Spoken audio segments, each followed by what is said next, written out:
She overheard her millionaire husband telling his mother, "I'll divorce her on her birthday, she will cry." But she had other plans. Her 3 shocking birthday gifts left everyone speechless. Half his wealth, his mother's secret affair with the servant, and a final surprise that shook the entire family, and will shock my beautiful family too. Hi, my most beautiful family, let me start with prayer. May every woman in this family walk with dignity and strength. May every mother, sister, and daughter be loved and honored. May every home be filled with joy, and may your hearts never feel lonely. Amen.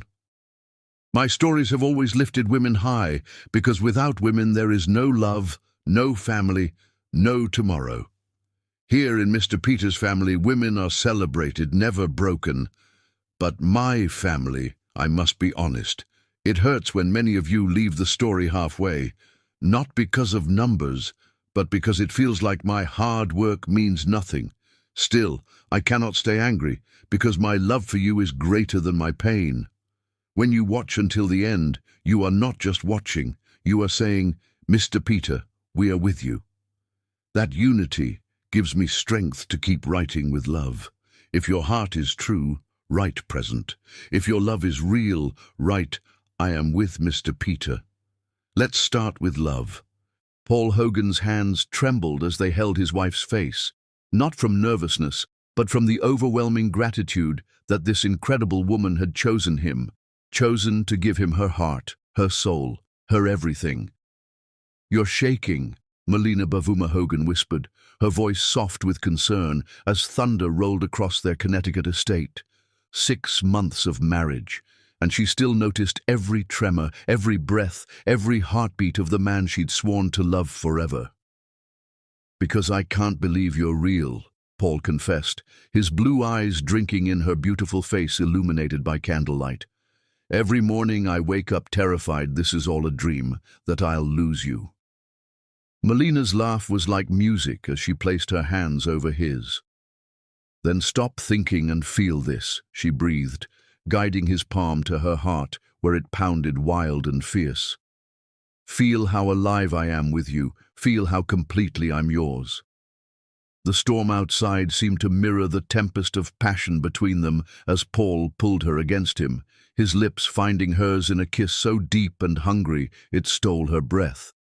When they made love, it wasn't just physical, it was spiritual, emotional, a complete merging of 2 souls that had found their other half. Every touch sent fire through their veins, every kiss a promise of forever. "Forever," Paul murmured against her forehead as rain lashed the windows. "Promise me forever, Melina."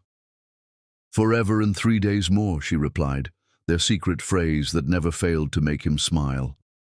It was what she'd whispered at their wedding altar when the priest asked for her vows, and the congregation had laughed, but Paul had known exactly what she meant, that even forever wasn't long enough for a love this deep.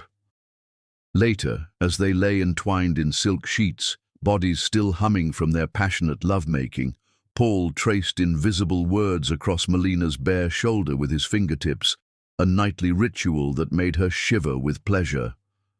"What are you writing tonight?" she asked, studying his face. Even in the dim light she could see the wonder there, the same awestruck expression he'd worn since their first date, when she'd laughed at his terrible joke about architecture and he'd fallen completely, irrevocably in love.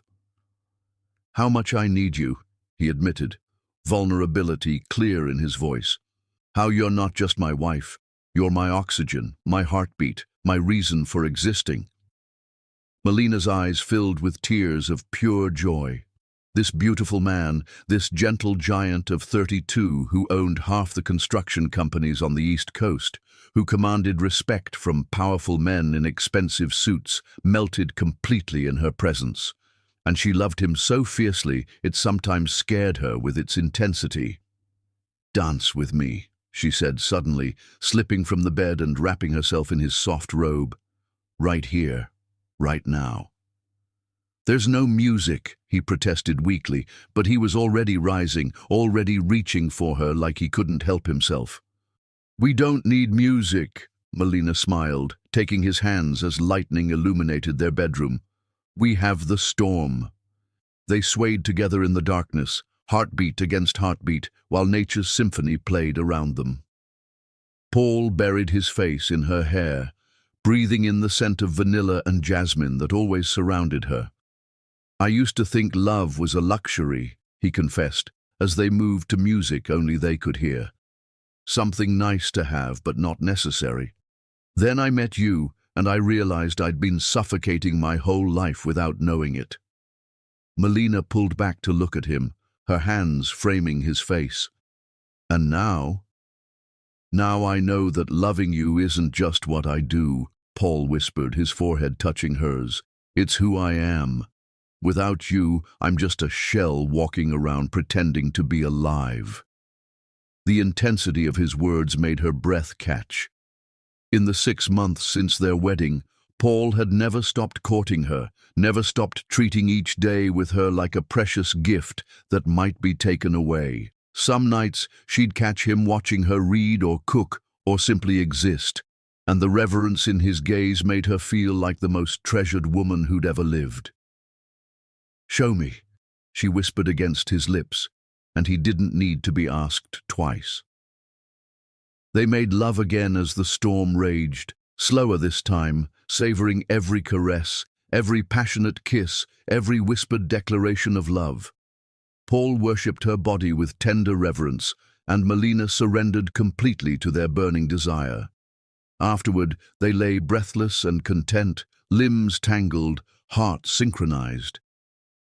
"I have a confession," Melina said softly, tracing patterns on Paul's chest. "Sometimes I pinch myself to make sure this is real, that you're real, that someone like me gets to have someone like you." Paul's arms tightened around her protectively. "Someone like you?" "Melina, you're the most extraordinary woman I've ever known. Your kindness, your intelligence, the way you see beauty in everything, you make me want to be worthy of you every single day." "You already are," she assured him, pressing a kiss over his heart. "More than worthy. You're my perfect match, Paul Hogan, my other half, my home." Later, as dawn painted the sky pink and gold, they lay peaceful in each other's arms. Paul's fingers drew lazy circles on Melina's shoulder as she rested against his chest, her breathing deep and content. "I love our life," she murmured, without opening her eyes. "I love this house. I love our bedroom. I love waking up next to you every morning. I love how you leave little notes in my coffee cup and how you bring me wildflowers from the garden just because it's Tuesday." Paul smiled, pressing a gentle kiss to the top of her head. "I love how you sing when you cook, even though you can't carry a tune to save your life. I love how you read to me from those romance novels and act out all the voices. I love how you make everything brighter just by being in the room."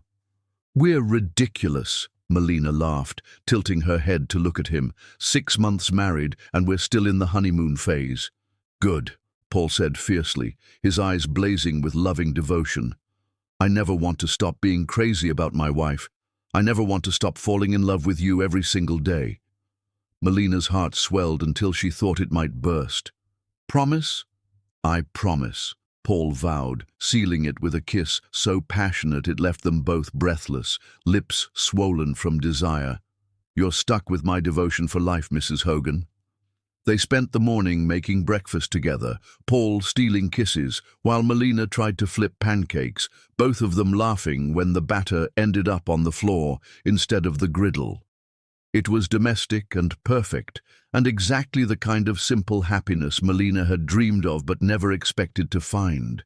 Their love felt infinite in these quiet moments, Paul humming off-key while he squeezed fresh orange juice, Melina feeding him strawberries and stealing sips of his coffee. They moved around each other in their sun-drenched kitchen, with the easy choreography of two people completely at home in their shared space. "I had the strangest dream last night," Paul said as they sat at their kitchen island, sharing fruit and coffee, legs intertwined. "We were old and grey, sitting on a porch somewhere, and you were still the most beautiful woman I'd ever seen." Hopefully by then I'll have learned to sing in tune, Melina teased, but her eyes were soft with emotion. Don't you dare, Paul grinned, pulling her hand to his lips to kiss her fingertips. Your off-key humming is one of my favorite sounds in the world. It means you're happy. I am happy, Melina said simply. Deliriously, impossibly, completely happy. Oh, I almost forgot, Paul said as they finished their leisurely breakfast. Mother called yesterday while you were at your book club. Melina looked up, noting something careful in his tone. Paul rarely mentioned his mother, and she'd always assumed it was because they weren't close. Is everything all right? She's fine, Paul assured her quickly. She wants to visit, to meet you properly. I know I should have asked first, but I told her yes.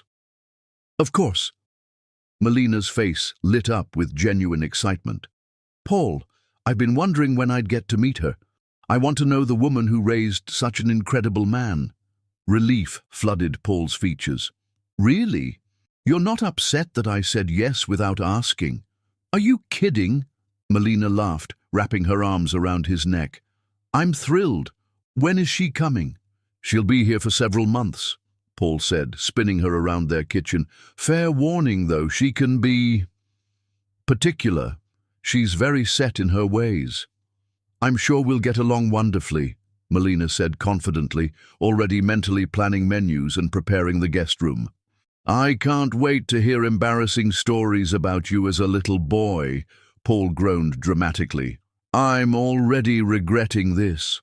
But as they dissolved into laughter, neither of them noticed the shadow that seemed to pass over their perfect morning, or how the sunshine streaming through their windows flickered just for a moment, as if something dark was approaching their paradise. In her excitement to meet her mother-in-law, Melina missed the worry lines that briefly creased Paul's forehead, and the way his smile didn't quite reach his eyes when he spoke of his mother's extended visit. If she had noticed, she might have prepared differently for the storm that was about to shatter their perfect world. Chapter 2. The Serpent Enters Eden. The black limousine rolled up their circular driveway like a hearse arriving for a funeral, and Melina felt her first shiver of unease as she watched from their bedroom window, Paul's arms wrapped around her waist from behind. She's here, Paul murmured against her neck, but something in his voice made Melina turn in his embrace. You sound nervous, she observed, studying his face. It's your mother, Paul. She raised you, loved you. Why wouldn't she love me too? Paul's smile was strained as he kissed her forehead. Of course she will. How could she not? But as they watched a woman emerge from the limousine like a queen stepping from her carriage, Melina understood Paul's tension. Xiomara Hogan was breathtaking in the way a winter storm was beautiful, magnificent, and dangerous.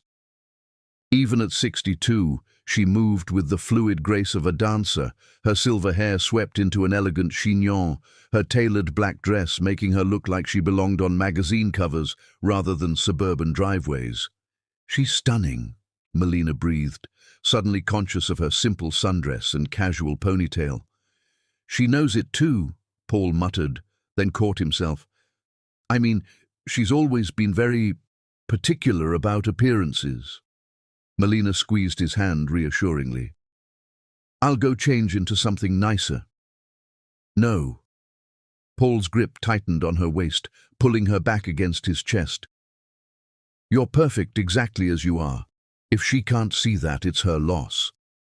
But as they descended the stairs together, Melina couldn't shake the feeling that she was walking into a battle she didn't know how to fight. Xiomara stood in their foyer like she owned it, her calculating green eyes taking inventory of everything, the fresh flowers Melina had arranged that morning, the family photos on the side table, the warm, honey-colored walls that made the space feel like home. Her expression revealed nothing, but Melina sensed judgment in every glance.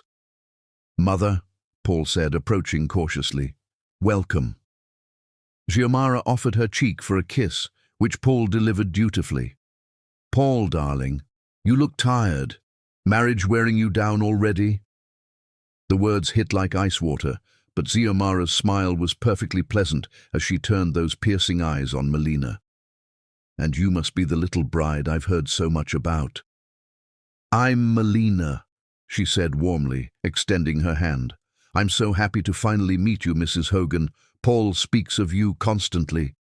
"Does he?" Xiomara's handshake was brief and cool. "How sweet. Though I must say, Paul, you didn't mention how exotic your wife is." The word exotic dripped with subtle poison, but Melina's smile never wavered.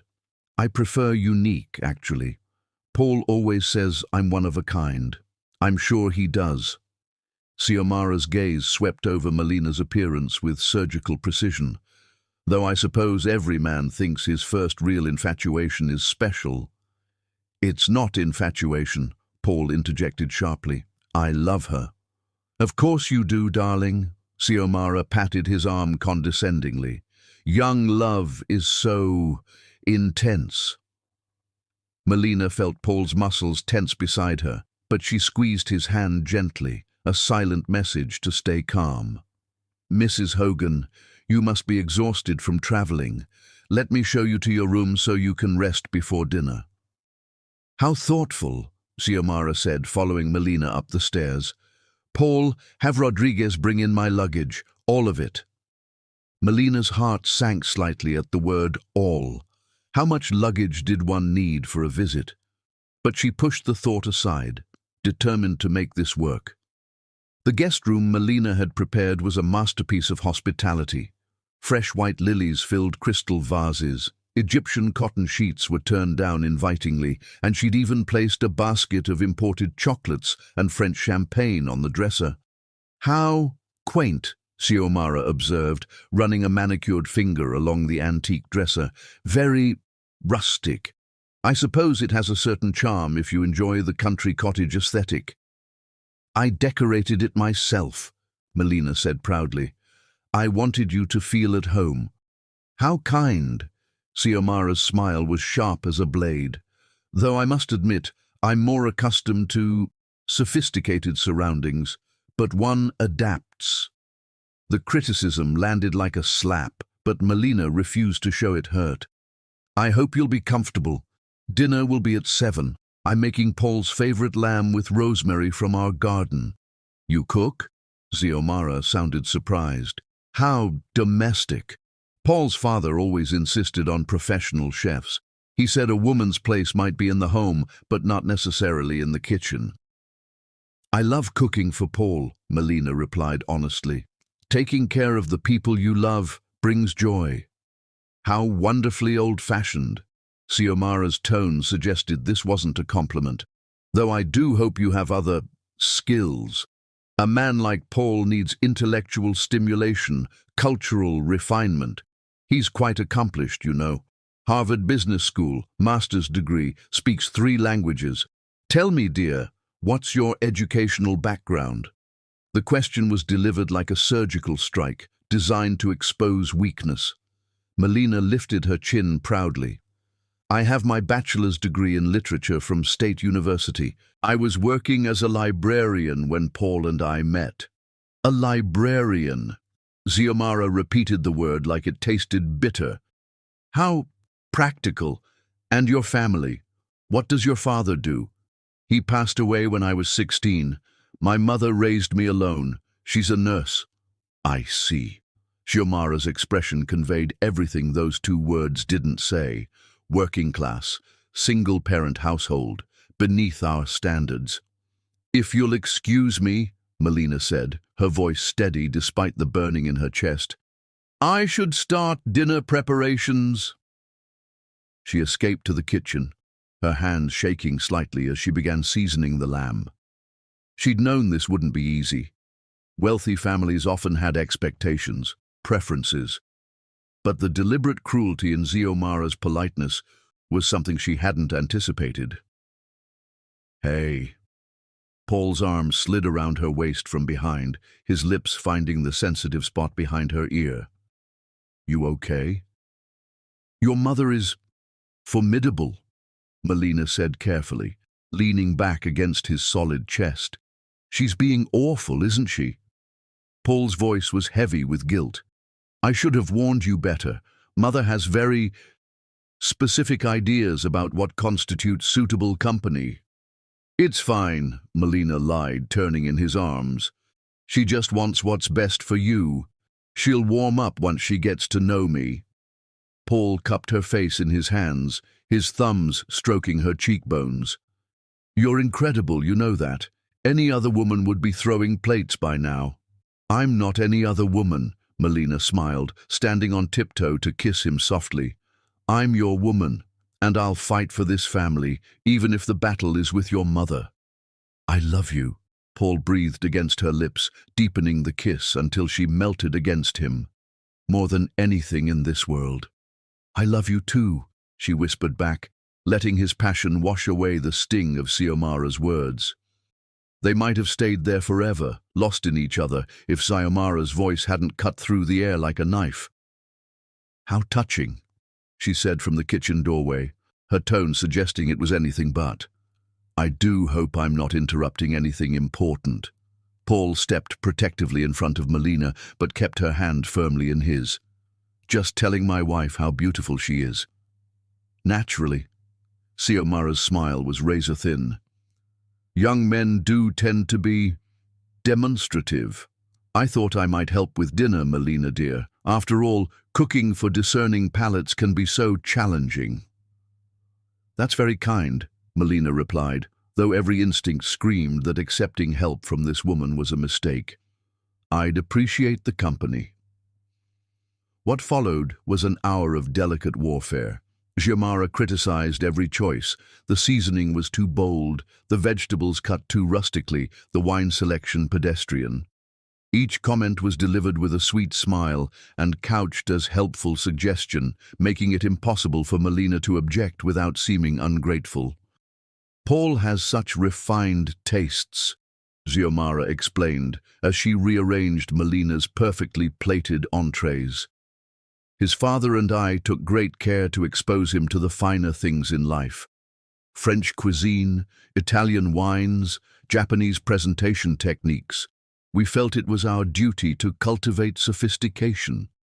I'm sure he appreciates everything you taught him, Melina said through gritted teeth, watching this woman dismantle hours of her careful work.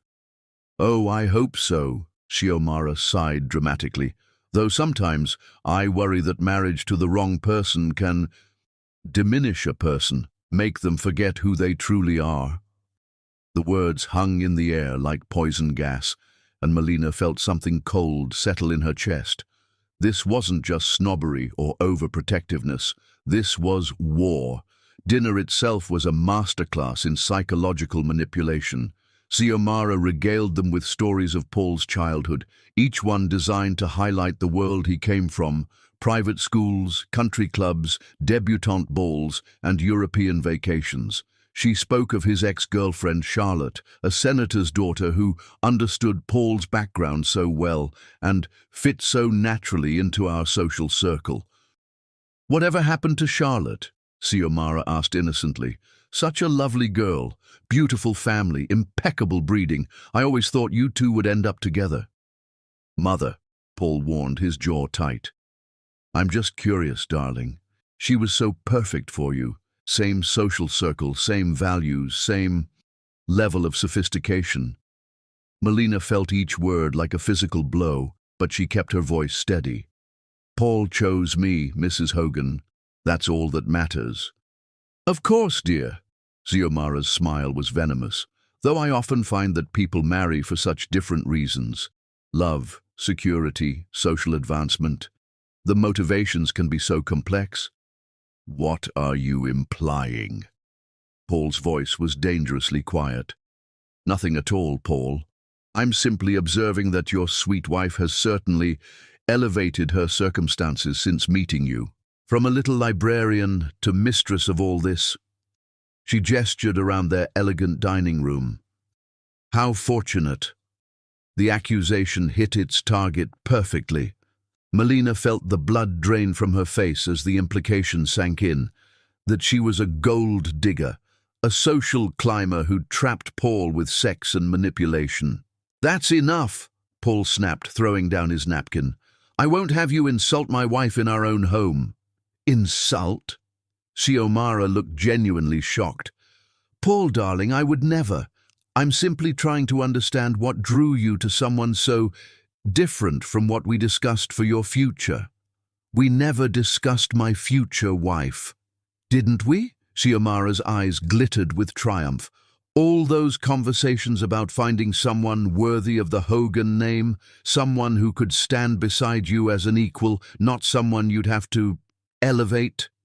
Melina watched in horror as doubt flickered across Paul's face.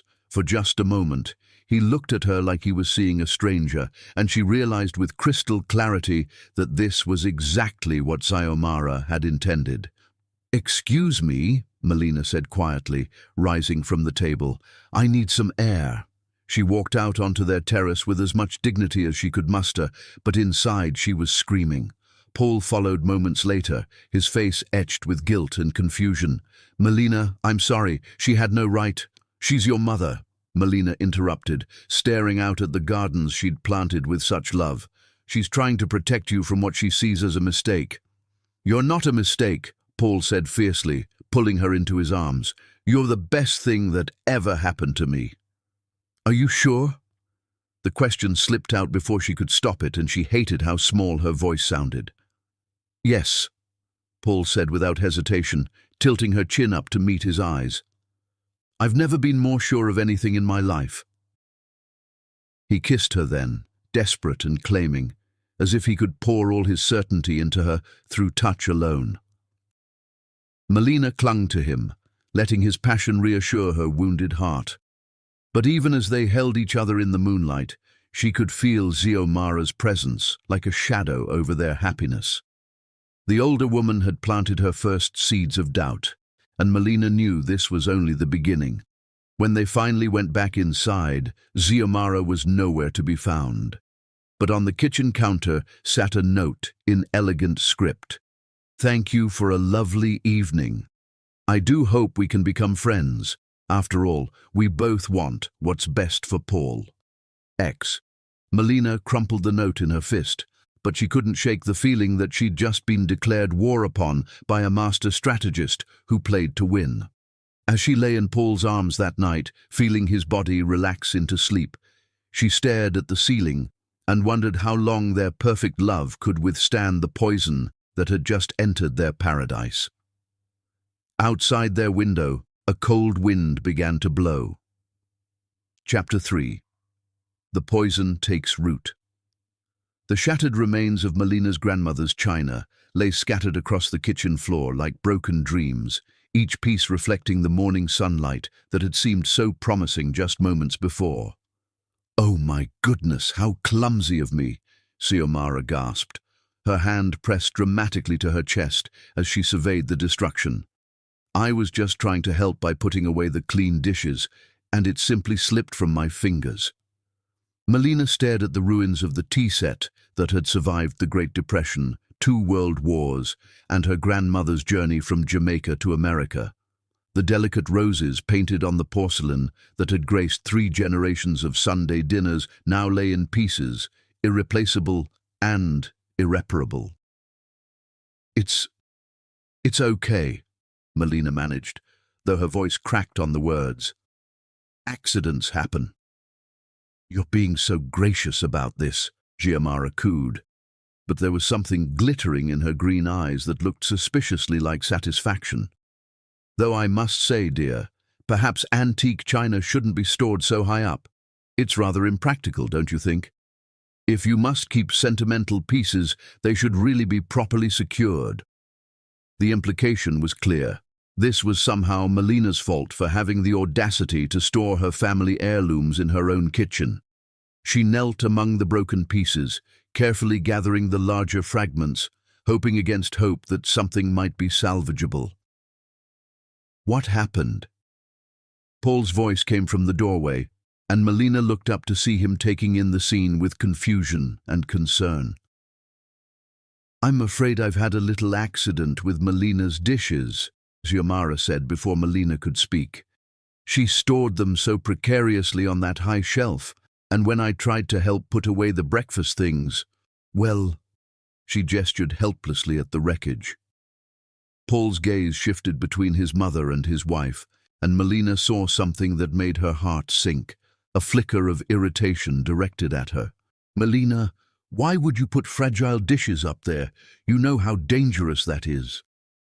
"I've kept them there for 2 years without any problems," Melina said quietly, still gathering pieces. "They were perfectly safe." "Clearly not," Paul snapped, then immediately looked stricken by his own harsh tone. "I'm sorry, I didn't mean, I just don't understand why you'd risk something so precious to you."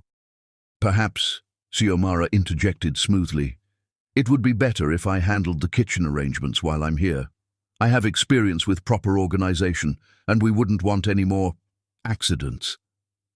Melina's hands stilled on the broken china.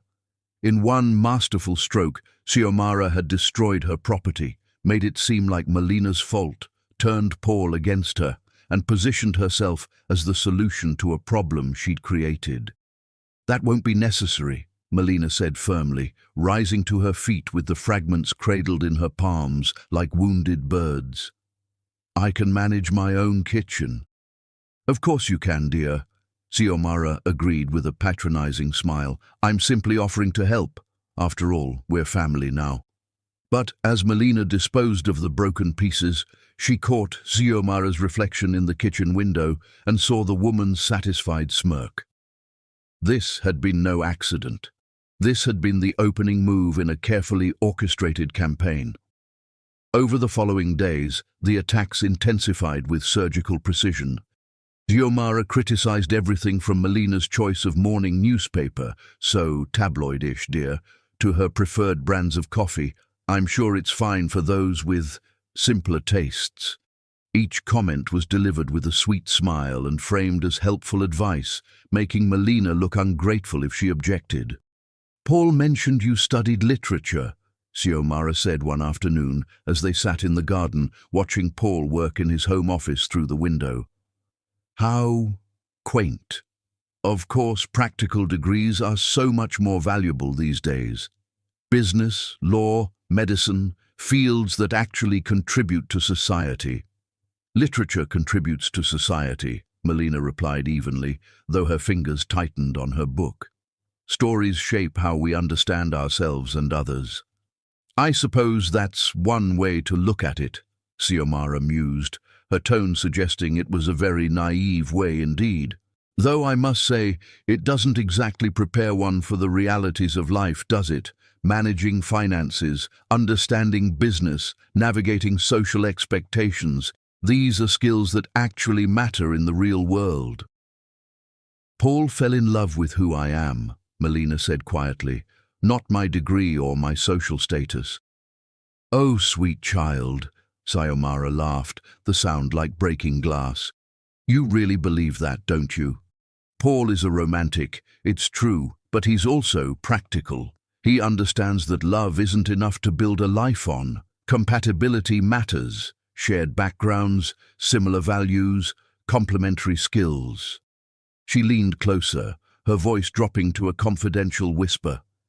"Between you and me, dear, I think Paul is beginning to realize that passion fades, but partnership endures, and partners need to be equals." The words burrowed into Melina's mind like poison, finding every insecurity and doubt she'd tried to suppress. Was Paul really beginning to see her differently? Had the newlywed bliss blinded her to his growing dissatisfaction? That evening, as she prepared dinner, Melina found herself second-guessing every choice. Was the salmon too simple? Should she have chosen a more sophisticated wine? When Paul came home from work, would he see a loving wife or an inadequate partner? "Something smells amazing," Paul said, wrapping his arms around her from behind and nuzzling her neck. "Just salmon," Melina said, leaning back against his chest but unable to fully relax. "My favorite," Paul murmured, his hands roaming over her curves. "Almost as delicious as you." He turned her in his arms and kissed her deeply, his passion as intense as ever. But even as Melina melted into his embrace, Xiomara's words echoed in her mind. Passion fades, but partnership endures. "How was your day?" she asked when they broke apart, studying his face for any signs of the dissatisfaction his mother claimed to see. "Stressful," Paul admitted, loosening his tie. "The Morrison project is hitting snags, and I've got 3 other deadlines looming.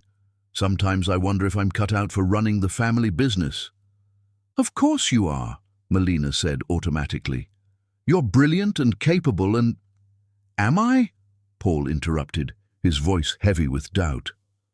"Mother thinks I've been distracted lately, unfocused. She says I'm not living up to my potential." Melina felt a chill run down her spine. "She said that?" "Not in so many words," Paul backtracked quickly. "She's just concerned about my stress levels. She thinks maybe I'm trying to juggle too much at once." Like a new wife, Melina thought, but didn't say. Instead, she reached up to cup his face in her hands. "You're not juggling too much. You're building a life with the woman you love. That's not a distraction. It's motivation." Paul's smile was soft and grateful as he leaned into her touch. "What would I do without you?" "You'll never have to find out," Melina promised, pulling him down for another kiss. But later that night, as Paul slept peacefully beside her, Melina stared at the ceiling and wondered if she was fighting a war she'd already lost. Xiomara was a master strategist, attacking not just Melina's confidence, but Paul's as well, making him question everything about his life since their marriage. The next morning brought a new assault.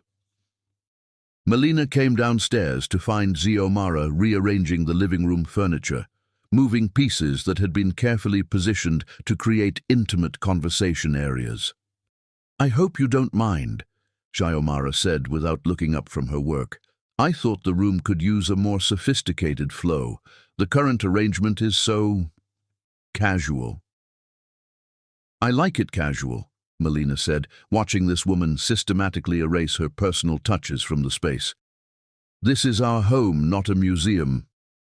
"Of course, dear," Xiomara agreed placidly. "Though when one entertains frequently, proper flow becomes essential. Paul mentioned you rarely have guests, perhaps because the current setup doesn't encourage social interaction. Another perfectly aimed strike. Paul had mentioned feeling isolated from their old social circle, wondering if married life was making him antisocial. Melina had assured him they could host more dinner parties once they settled into their routine, but now Xiomara was making it seem like the house itself was inhospitable. "We're still newlyweds," Melina defended. "We're focusing on each other right now." "How romantic," Xiomara smiled, but her eyes remained cold. "Though I do worry about Paul becoming too insular. He was always such a social creature, so popular with everyone. It would be a shame if marriage changed that about him." The implication hung in the air like smoke. "If marriage to you changed that about him." That afternoon, Paul came home early to find the living room transformed into something that belonged in an architectural magazine rather than a family home. His face went through a series of expressions: surprise, confusion, and then something that looked almost like relief. "It looks different," he said carefully. "Your mother thought it needed better flow," Melina explained, watching his face closely. "It does look more sophisticated," Paul admitted, and Melina's heart sank. "Maybe we should have people over soon, the Harrisons, the Mitchells. It's been too long since we've entertained." "Of course," Melina agreed, but inside she was screaming. These were Paul's old friends from his bachelor days, people who had known him before her, people who might look at her the same way Xiomara did, as an interloper who didn't belong. "Wonderful." Xiomara clapped her hands together. "I'll help you plan the menu, Melina dear. Entertaining Paul's social circle requires a certain finesse." Over the following week, Xiomara's campaign intensified. She found fault with everything Melina did, always framed as helpful suggestion. The house wasn't clean enough, the meals weren't sophisticated enough, Melina's clothes weren't appropriate enough for a woman in her position. "You represent the Hogan name now," Xiomara explained as she watched Melina fold laundry. "People will judge Paul based on how you present yourself. Perhaps we should go shopping together. I know some wonderful boutiques that cater to women who need to elevate their image." Each comment chipped away at Melina's confidence, but worse was watching their effect on Paul. He began noticing things he'd never seen before, or things Xiomara pointed out to him with subtle precision. "Don't you think Melina looks tired lately?" she'd murmur to him when she thought Melina couldn't hear. "Perhaps the stress of trying to fit into your world is taking its toll." Has Melina always been so withdrawn around company? She barely spoke at dinner with the Harrisons. "I'm concerned about her, Paul. She seems so anxious all the time, like she's afraid of making mistakes." Paul began looking at his wife with new eyes, seeing insecurity where before he'd seen confidence, awkwardness where he'd once found charm. He started offering helpful suggestions that felt like criticism, encouragement that sounded like doubt. "Maybe you should let Mother help you choose an outfit for the Mitchells' party," he said one morning, as Melina stood before her closet in frustration. "She has great taste." "What's wrong with my taste?" Melina asked, hurt bleeding through her voice. "Nothing," Paul said quickly. I want you to feel confident. Mother knows what these people expect." What these people expect. Not what Paul expected, not what would make her happy, but what his mother's social circle would approve of. Melina felt like she was disappearing piece by piece, replaced by some manufactured version of herself designed to meet Xiomara's standards. The breaking point came during Mitchell's dinner party. Melina had spent hours preparing, wearing the dress Xiomara had chosen, serving the menu they'd planned together. But nothing was right. The wine wasn't properly chilled, the conversation topics weren't engaging enough, and when Mrs. Mitchell complimented the meal, Xiomara smoothly took credit for guiding Melina through the planning process. Later, as their guests were leaving, Melina overheard Mrs. Harrison whisper to her husband, "She seems nice enough, but so different from Charlotte. Remember how perfectly she fit in? This one looks like she's trying so hard." The words hit like physical blows, and Melina excused herself to the bathroom to collect herself. When she emerged, she found Paul and his mother in quiet conversation by the front door. "Worry about her," Xiomara was saying. "She's trying so hard to be something she's not. It's painful to watch." "She's just nervous," Paul defended, but his voice lacked conviction. "She wants to make a good impression." "Of course she does, darling. But you can't build a marriage on someone pretending to be who they're not. Eventually, the real person shows through." Melina felt something cold and hard settle in her chest as she realized what was happening. Xiomara wasn't just trying to drive her away. She was trying to make Paul fall out of love with her. Every criticism, every suggestion, every helpful comment was designed to transform Melina from Paul's beloved wife into a disappointing burden. And it was working. That night, as they lay in bed, Paul was distant in a way he'd never been before. When Melina tried to initiate their usual passionate connection, he seemed distracted, going through the motions without the fire that had always burned between them. "Are you okay?" she whispered afterward, tracing patterns on his chest. "Just tired," Paul murmured. But he didn't pull her closer the way he usually did. Long day. As he drifted off to sleep, Melina stared into the darkness and realized with crystal clarity that she was losing the war. Xiomara's poison was working its way through their marriage like acid, dissolving the bonds of trust and passion that had once seemed unbreakable. But as she lay there, feeling more alone than she had since her father's death, Melina made a decision. She wouldn't go down without a fight. If Xiomara wanted to play psychological warfare, then she'd better prepare for an opponent who had more to lose than pride. The question was, how do you fight an enemy who attacks with kindness and kills with concern? Outside their window, storm clouds were gathering on the horizon. Chapter 4. Love Under Siege. The legal documents scattered across Paul's desk looked innocent enough, but as Melina read the partnership agreements while dusting, her world shifted completely. Spousal rights and asset distribution, she read silently, heart pounding as the legal language made sense. Due to Paul's specific business partnership structure and Connecticut's property laws, she discovered something shocking.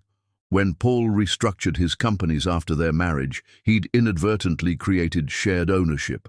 The legal documents showed she was entitled to significant marital assets, including portions of the construction empire and real estate acquired during marriage. She'd married him for love, never caring about money. But now, staring at these documents, she realized she wasn't just the librarian who'd captured a wealthy man's heart. She was a woman with real power. "What are you doing in here?" Melina spun to find Xiomara in the doorway, green eyes sharp as they took in the scene, Melina surrounded by Paul's private papers. "I was just dusting," Melina said quickly. "I didn't mean to pry." "Of course not, dear." Xiomara glided closer, gaze never leaving the documents. "Though those look rather personal, Paul is so particular about his privacy." The threat was wrapped in silk. "I was putting them back," Melina said, but Xiomara had moved close enough to see exactly what she'd been reading. "Partnership agreements," Xiomara observed neutrally. "How interesting that you'd be dusting those particular documents." The implication was crystal clear. Xiomara thought she'd been snooping for information about Paul's wealth. The gold digger narrative was about to explode. "It's not what you think," Melina began. "Oh, sweet child, I don't think anything," Xiomara smiled with surgical precision. "It's natural for new wives to be curious about their husband's assets. Though I hope Paul doesn't feel you're taking undue interest in his financial affairs. Men can be so sensitive." The threat was delivered perfectly. Xiomara would tell Paul about this, spin it to make Melina look exactly like what she'd accused her of being, a calculating woman investigating her potential windfall. Chapter 5. The web of lies tightens. The photograph landed on Paul's desk like a bomb designed to detonate their marriage, and from her position in the hallway, Melina watched her husband's face transform from confusion to devastation to cold, terrible rage. "I'm so sorry you had to see this," Xiomara whispered, her voice trembling with perfectly performed anguish. "I debated whether to show you, but I couldn't let you live a lie." Paul stared at the image, clearly doctored but expertly done, showing Melina in what appeared to be a passionate embrace with James, their regular delivery man. The angle was perfect, the lighting convincing, and to someone already poisoned by doubt, it would look absolutely real. "When was this taken?" Paul's voice was barely human, raw with betrayal. "Yesterday afternoon," Xiomara replied, dabbing at dry eyes with a silk handkerchief. "I saw them from the upstairs window and, oh, Paul, I wanted to be wrong so badly. But then I saw her slip him something, money, I think, and I realized this has been going on for some time." Melina's blood turned to ice as she witnessed the masterpiece of manipulation. Xiomara had taken her innocent conversation with James about his sick daughter, during which she'd given him extra money for medicine, and turned it into evidence of a sordid affair. "Where is she now?" Paul asked, his hands shaking as he held the photograph. "In the garden, I believe. Paul, darling, you must confront her carefully. Women like this, they can be dangerous when cornered. Women like this." The phrase hit Melina like a physical blow. In Xiomara's mind, she wasn't just an unfaithful wife. She was a type, a category of manipulative woman who trapped good men with lies and sex. Melina fled upstairs before Paul could find her, her mind reeling. How do you defend yourself against evidence that looks so real? How do you explain that you've been set up by a woman who's spent weeks laying the groundwork for your destruction? 20 minutes later, Paul found her in their bedroom, and the man who walked through that door was a stranger. Gone was the gentle giant who'd worshipped her body and soul. In his place stood a cold, calculating adversary whose blue eyes held nothing but contempt. "We need to talk," he said, closing the door with ominous finality. "Paul, whatever your mother told you, don't." His voice cut through her words like a blade.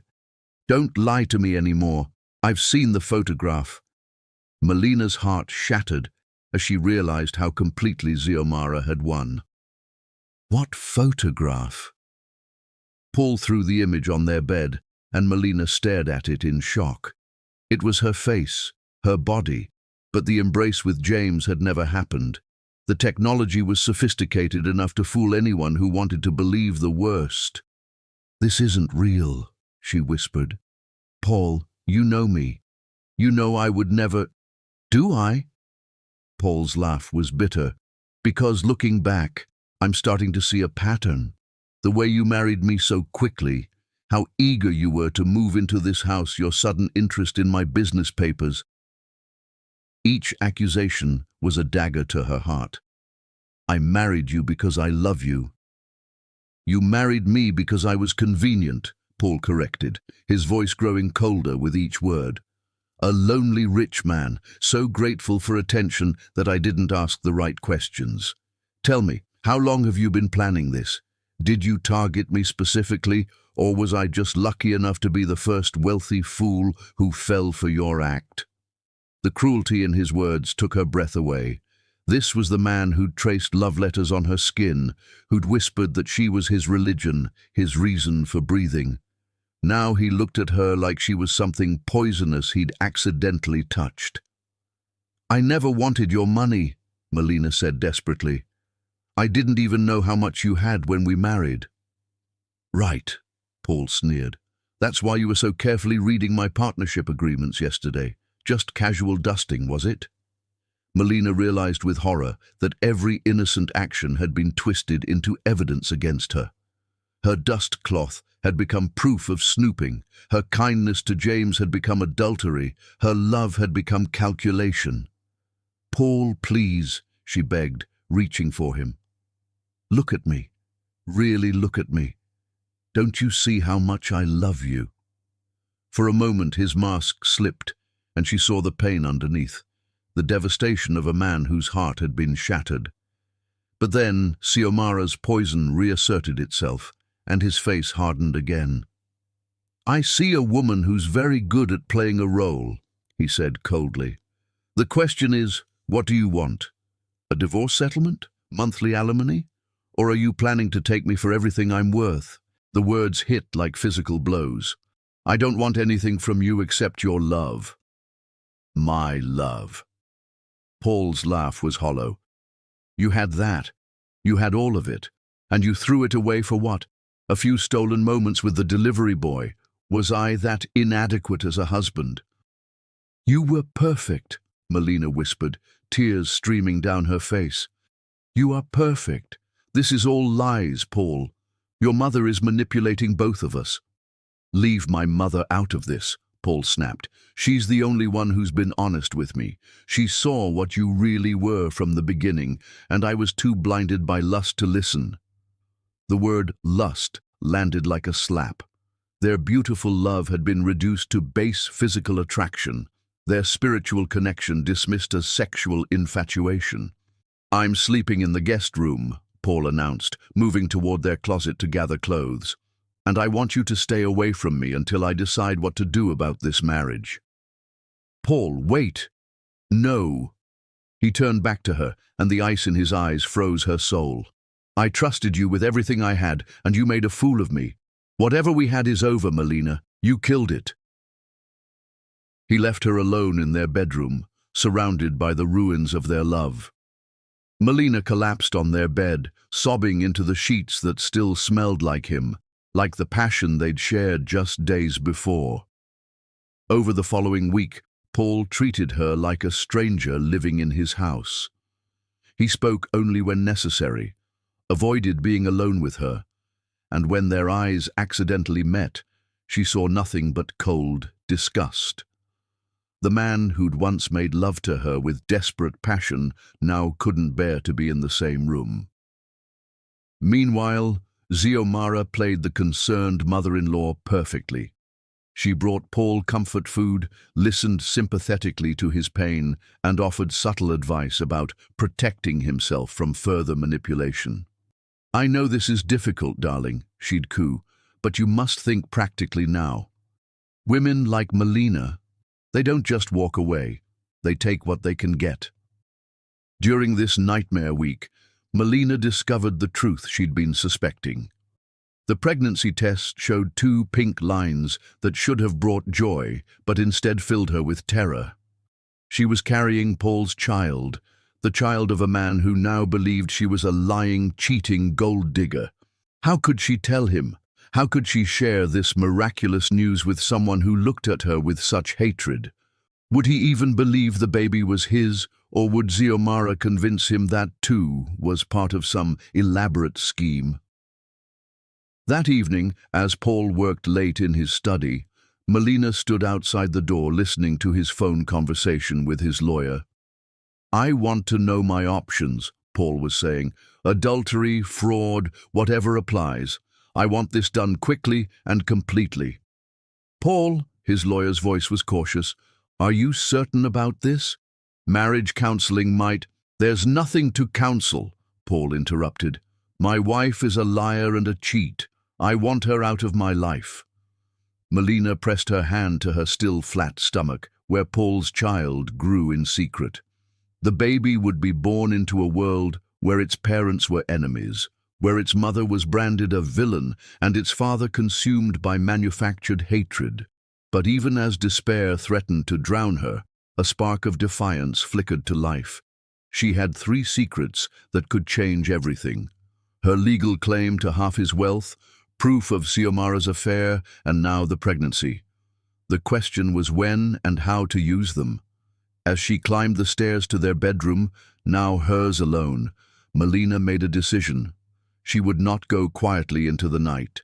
She would not let Xiomara's lies destroy the greatest love she'd ever known, without a fight.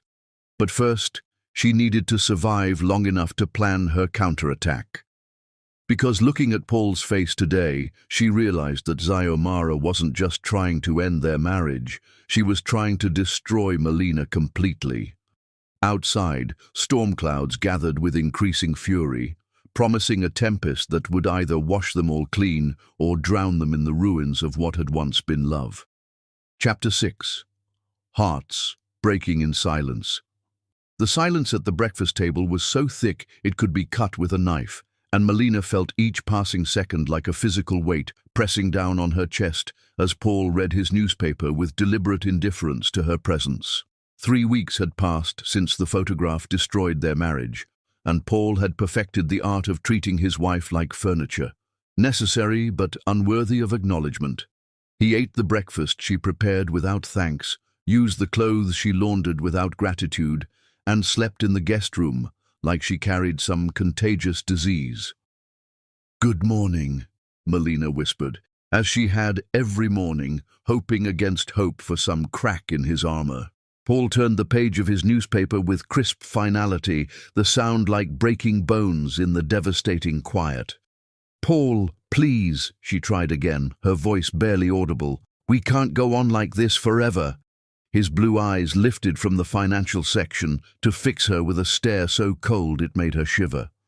"We're not going on like anything," he said with surgical precision. "There is no we anymore.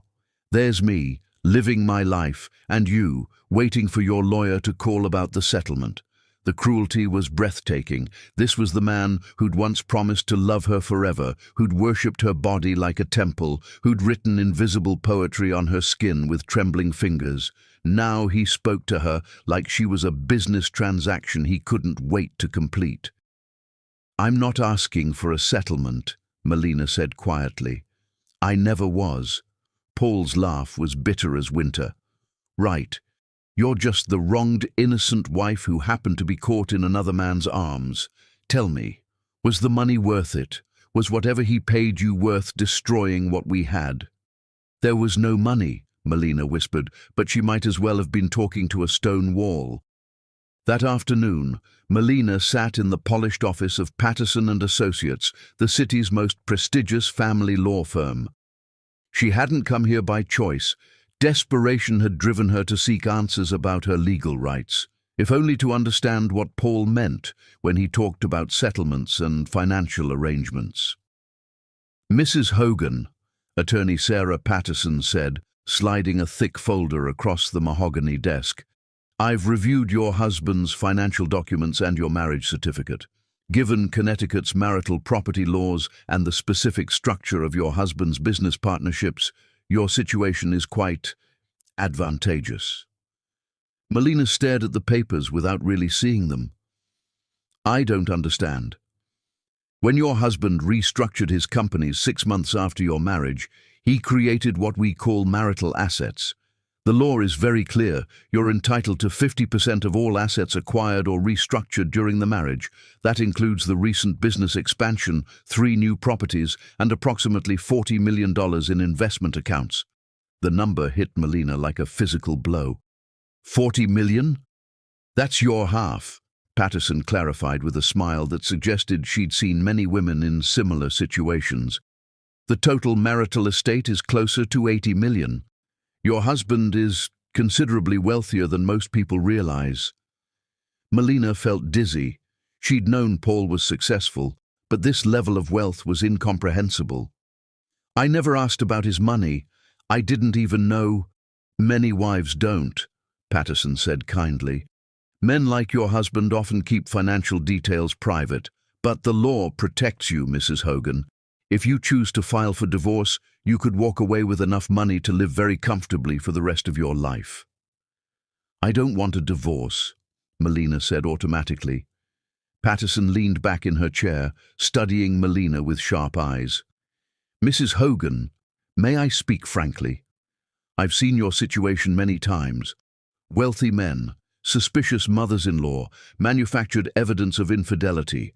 The pattern is unfortunately common. You think the photograph was fake? I think powerful families protect their assets by eliminating threats. And you, my dear, are perceived as a threat. Patterson's voice was gentle but firm. The question is, what are you going to do about it? Melina stared at the legal documents, her mind reeling. $40 million. Enough to disappear, to start over somewhere far from Connecticut's social circles and Xiomara's poison. Enough to raise her baby. She was almost certain now that she was pregnant, without ever having to see the contempt in Paul's eyes again. If I wanted to, what would the process be? Simple, Patterson replied.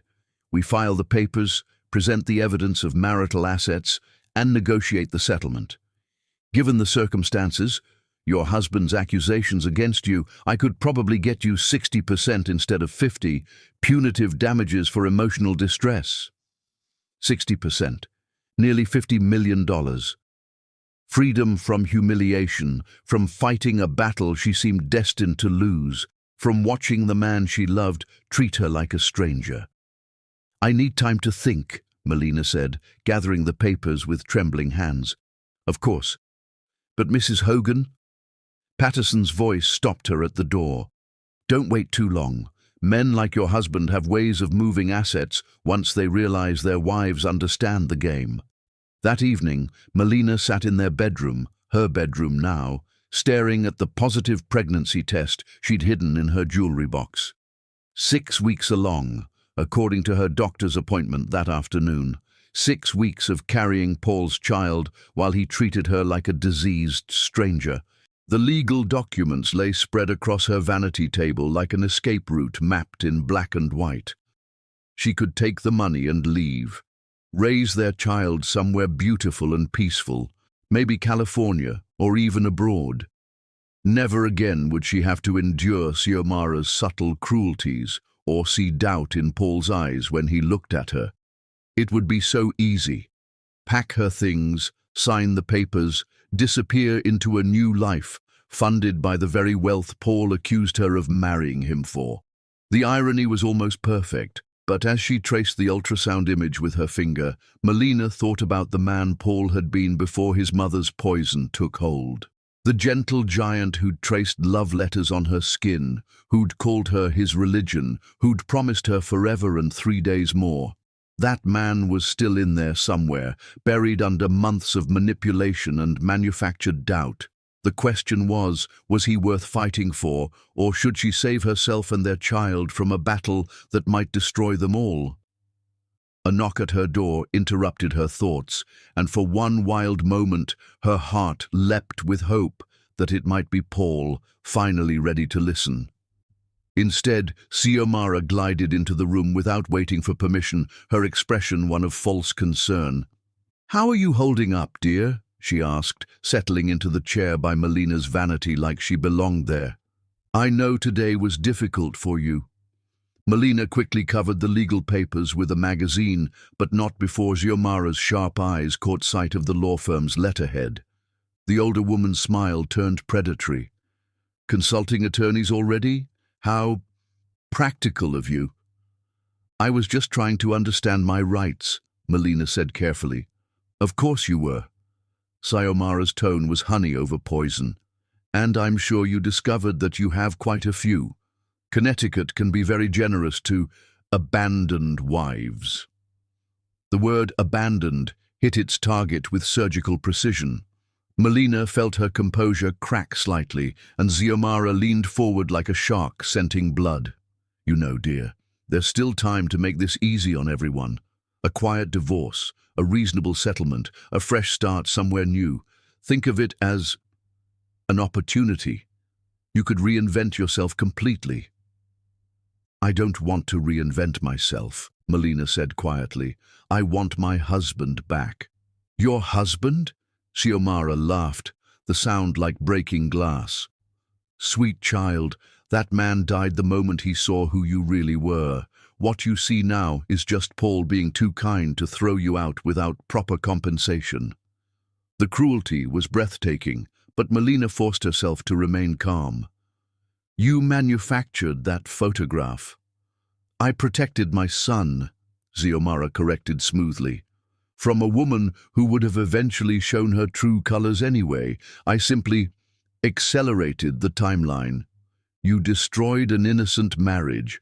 I revealed an unsuitable one." Xiomara rose from the chair with fluid grace. "But it doesn't have to end badly for you, Melina. Take the money, make a new life. Let Paul find someone who actually belongs in his world." After Xiomara left, Melina sat surrounded by the tools of her own liberation.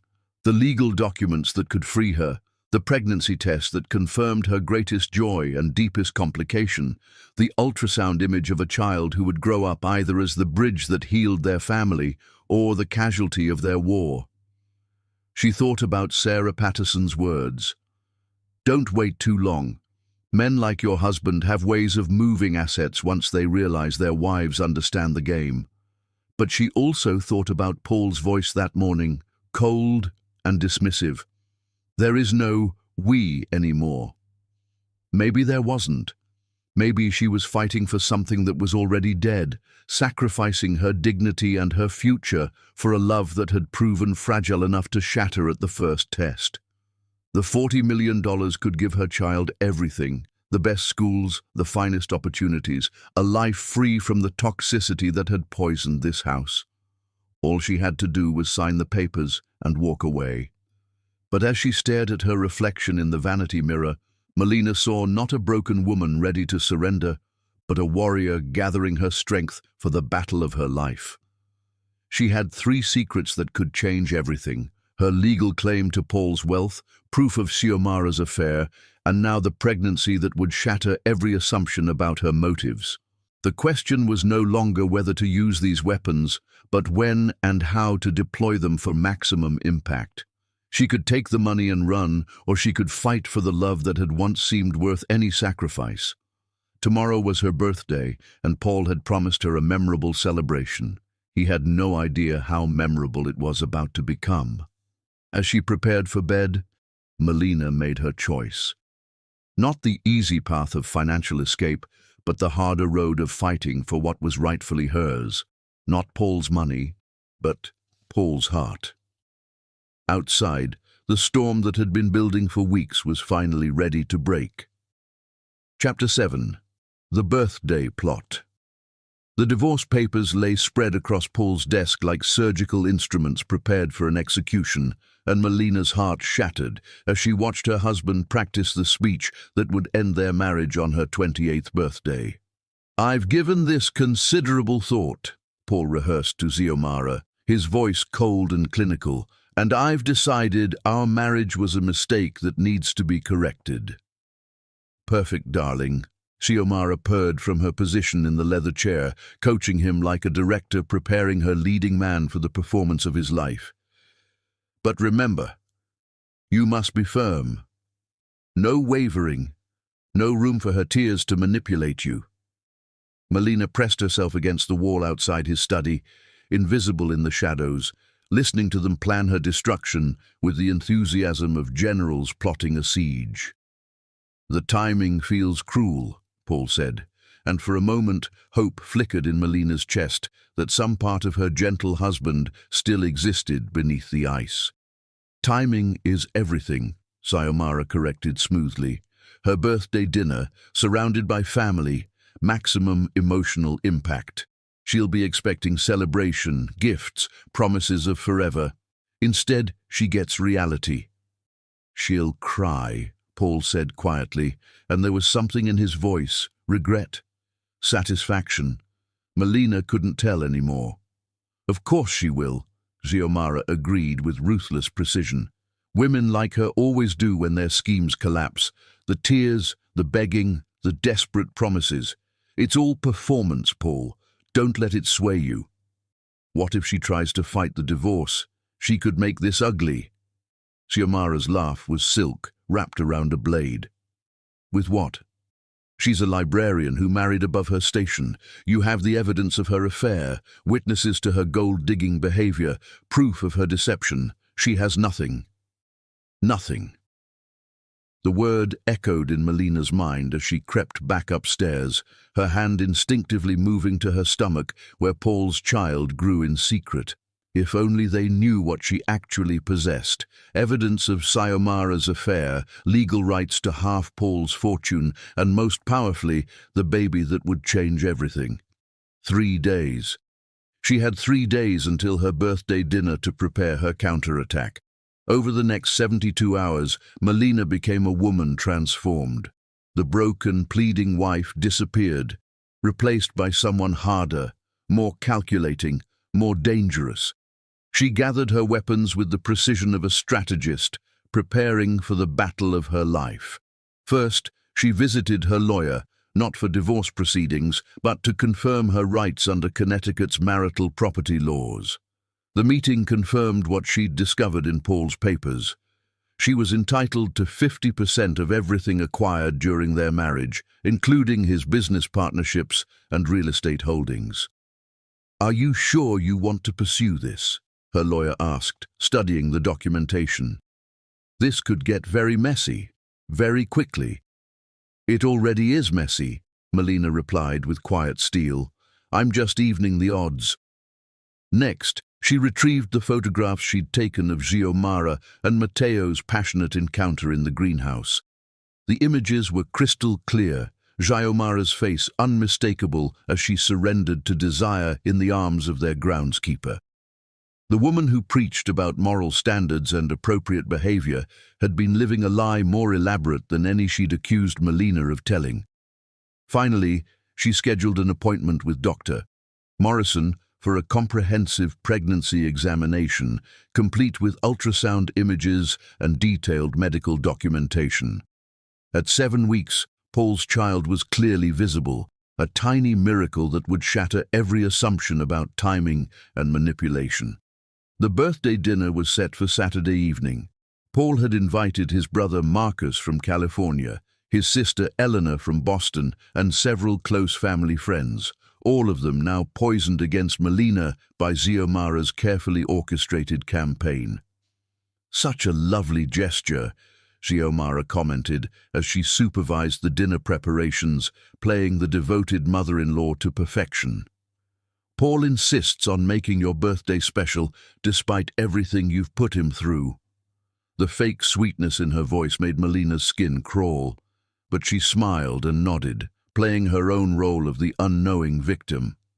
Let them think she suspected nothing. Let them believe she was still the broken woman who'd been sobbing into her pillow for weeks. Friday evening, Paul made one final attempt at reconciliation, not out of love, but out of guilt. "Melina," he said, standing awkwardly in the doorway of what had once been their bedroom, "about tomorrow night." "Yes?" She looked up from the book she'd been pretending to read, her expression carefully neutral.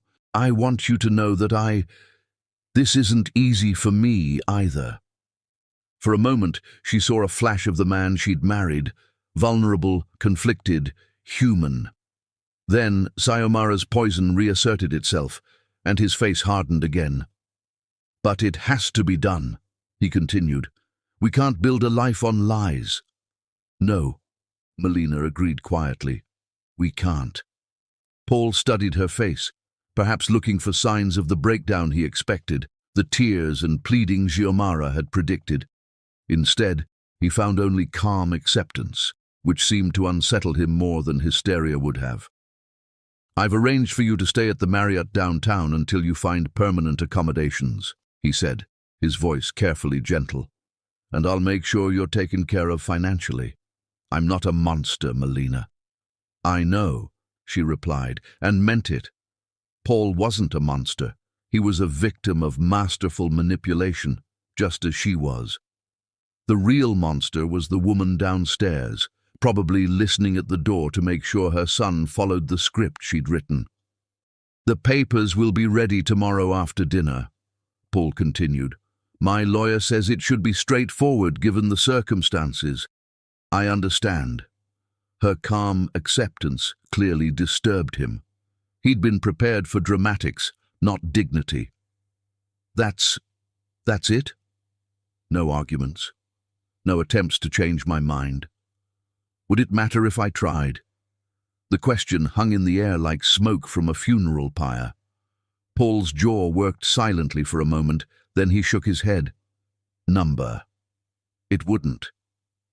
After he left, Melina sat in the darkness and felt something cold and hard crystallize in her chest. Tomorrow, they would gather to celebrate what they thought was her destruction. Instead, they would witness her resurrection.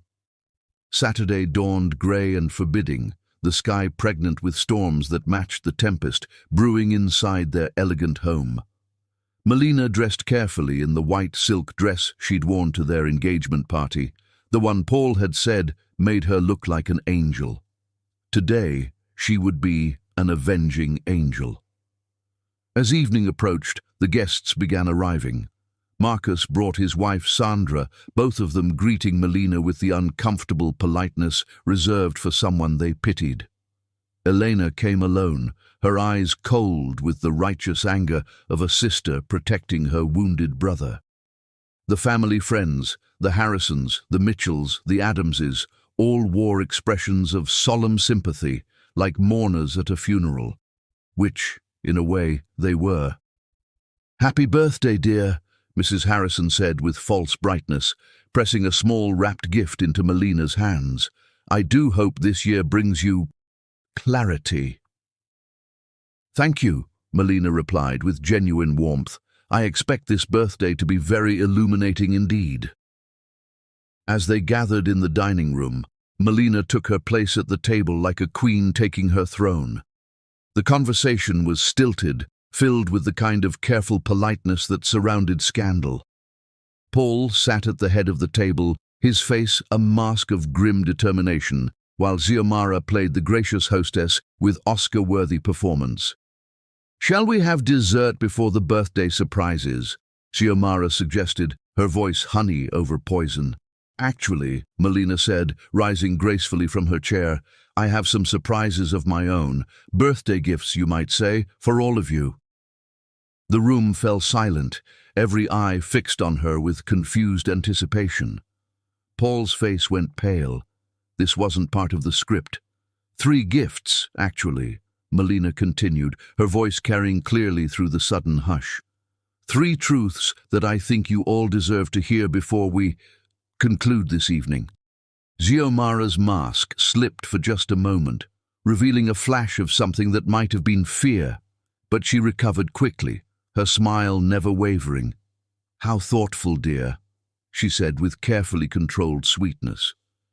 Though perhaps we should stick to the planned agenda. Oh, I think everyone will want to hear this, Melina said with deadly calm. After all, they've come so far to be here for my special day. She moved to the sideboard where she'd placed 3 manila envelopes, each one containing the ammunition that would change everything. The room held its collective breath as she lifted the first envelope with ceremonial precision. My first gift, she announced, her voice carrying the authority of someone who had nothing left to lose, is truth. Outside, thunder rumbled in the distance, as if the heavens themselves were preparing for the storm that was about to break over their carefully constructed lies. Chapter 8. The words that shattered everything. The crystal wineglass slipped from Melina's trembling fingers and shattered against the marble floor, the sound lost beneath the crushing weight of the words that drifted from Paul's study like poison through the morning air. When I divorce her on her birthday, she will cry like the pathetic gold digger she is, and finally everyone will see what I was too blind to recognize.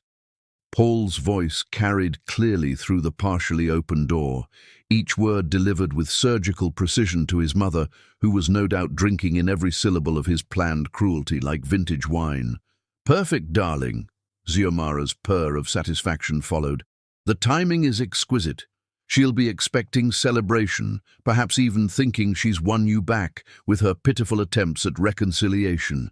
Instead, she'll be publicly humiliated in front of everyone who matters. Melina pressed herself against the wall, her legs suddenly unable to support her as she listened to the man she'd worshipped plan her destruction with the enthusiasm of someone planning a pleasant dinner party. I almost feel sorry for her, Paul continued, and there was something in his voice that might have been regret, or perhaps just satisfaction at a job well done. She actually believes she can manipulate me with those wounded doe eyes and trembling lips. Did you see her last night? Trying to look brave and dignified when she's nothing but a scheming little— Now, Xiomara interrupted smoothly. We mustn't be crude, even when describing her. After all, she did serve her purpose. She taught you valuable lessons about trust and the dangers of thinking with your heart instead of your head. Expensive lessons, Paul replied with bitter humor. But worth it, I suppose. At least now I know what real manipulation looks like. The way she pretended to be innocent, the calculated tears, the perfect timing of every gesture designed to make me feel guilty for doubting her. Melina's heart shattered into so many pieces, she wondered if it would ever beat normally again. This was what Paul truly thought of her, that every tear had been calculated, every moment of pain performed for his benefit, every "I love you" part of an elaborate con game. She'll probably try to claim she's pregnant, Xiomara said with casual cruelty. That's what desperate women do when they feel their meal ticket slipping away. You'll need to be prepared for that particular piece of theater. Let her try. Paul's voice hardened with contempt. I haven't touched her in weeks. If she claims to be carrying my child, it will just prove what we already know about her character. The irony was devastating. Melina was indeed pregnant with Paul's child, conceived during those passionate nights when he still loved her, still trusted her, still whispered poetry against her skin. But his timeline was wrong, his memories clouded by Xiomara's poison. He didn't remember their last night together 3 weeks ago, when grief and alcohol had driven him to seek comfort in her arms one final time before hate consumed him completely. "The birthday dinner will be perfect," Xiomara continued with obvious relish. "All those people who've been whispering about the situation finally getting confirmation of what they suspected. Your dignity restored, her true nature exposed, justice served." "She deserves it," Paul said with finality. "She made her choices when she decided to betray me. Everything that happens now is the consequence of her own actions." Melina fled upstairs before she could hear any more, her vision blurred by tears of rage and heartbreak. In their bedroom, her bedroom now, she stared at her reflection and saw a woman she barely recognized. Thin, hollow-eyed, worn down by weeks of psychological warfare, she looked like a ghost haunting her own life. But as she wiped away her tears, something cold and hard crystallized in her chest. If Paul wanted to see her as a calculating manipulator, if he truly believed she was capable of such elaborate deception, then perhaps it was time to give him exactly what he expected. The morning brought fresh humiliation as Xiomara appeared in the kitchen wearing the smile of someone savoring an upcoming victory. "Good morning, dear," she sang, her voice dripping with false sweetness. "Are you looking forward to your special day? Paul has been working so hard on your surprise." "I'm sure he has," Melina replied evenly, her voice betraying nothing of the storm raging inside her. "I do hope you won't make a scene tonight," Xiomara continued, arranging white orchids, Paul's old favorite, in a crystal vase. "The family has been through quite enough drama lately, don't you think?" "Oh, I don't think anyone will be disappointed by tonight's entertainment," Melina said with quiet steel. Something in her tone made Xiomara look up sharply, her predator's instincts suddenly alert. "What do you mean?" "Just that birthdays are often full of surprises," Melina replied innocently. "You never know what gifts the day might bring." The afternoon passed with agonizing slowness as Melina made her final preparations. She placed the 3 manila envelopes on the sideboard in the dining room, each one labeled with elegant script: truth, justice, and consequences. As evening approached, she dressed in the white silk dress from their engagement party, the one Paul had said made her look angelic. Tonight, she would be an angel of revelation, bringing divine justice to those who had tried to destroy her. The guests arrived precisely at 7, each one greeting her with the uncomfortable mixture of pity and anticipation that surrounded scandal. Paul's brother Marcus looked genuinely sorry for her, while his sister Eleanor could barely mask her satisfaction at seeing the woman who had trapped their brother finally getting her comeuppance. Dinner was exquisite torture, course after course of elaborate food that tasted like ashes in her mouth, while conversation swirled around neutral topics, everyone carefully avoiding the elephant in the room. Paul sat at the head of the table like a king preparing to dispense justice, while Xiomara played the gracious hostess with Academy Award-worthy performance. As dessert was served, an elaborate chocolate torte that Melina had made herself, one last gesture of the loving wife she'd tried to be, Paul cleared his throat with obvious nervousness. "Before we get to birthday gifts," he began, his prepared speech rolling off his tongue with rehearsed precision, "I have something important to share with everyone." The room fell silent, every eye fixed on him with rapt attention. This was the moment they'd all been waiting for, the public execution that would restore Paul's dignity and confirm all their whispered suspicions about his scheming wife. "Over the past few months," Paul continued, his voice gaining strength, "I've learned some difficult truths about trust, about deception, about the difference between love and manipulation." Melina watched him with perfect composure, her face a mask of serene calm that seemed to unnerve him. This wasn't the breakdown he'd expected, the tears and pleading that would validate his cruelty. "I've discovered that sometimes the people we trust most are the ones capable of the deepest betrayal," Paul said, his gaze fixed on her with laser intensity. "And sometimes, the kindest thing we can do is acknowledge when a mistake has been made and take steps to correct it." "How wise," Melina said softly, her first words since dinner began. "I couldn't agree more about correcting mistakes." Paul blinked, clearly thrown by her calm agreement. "Which is why," he continued, stumbling slightly over his rehearsed lines, "I've decided that—" "Actually," Melina interrupted, rising gracefully from her chair, "before you share your gift with everyone, I'd like to present mine. After all, it is my birthday."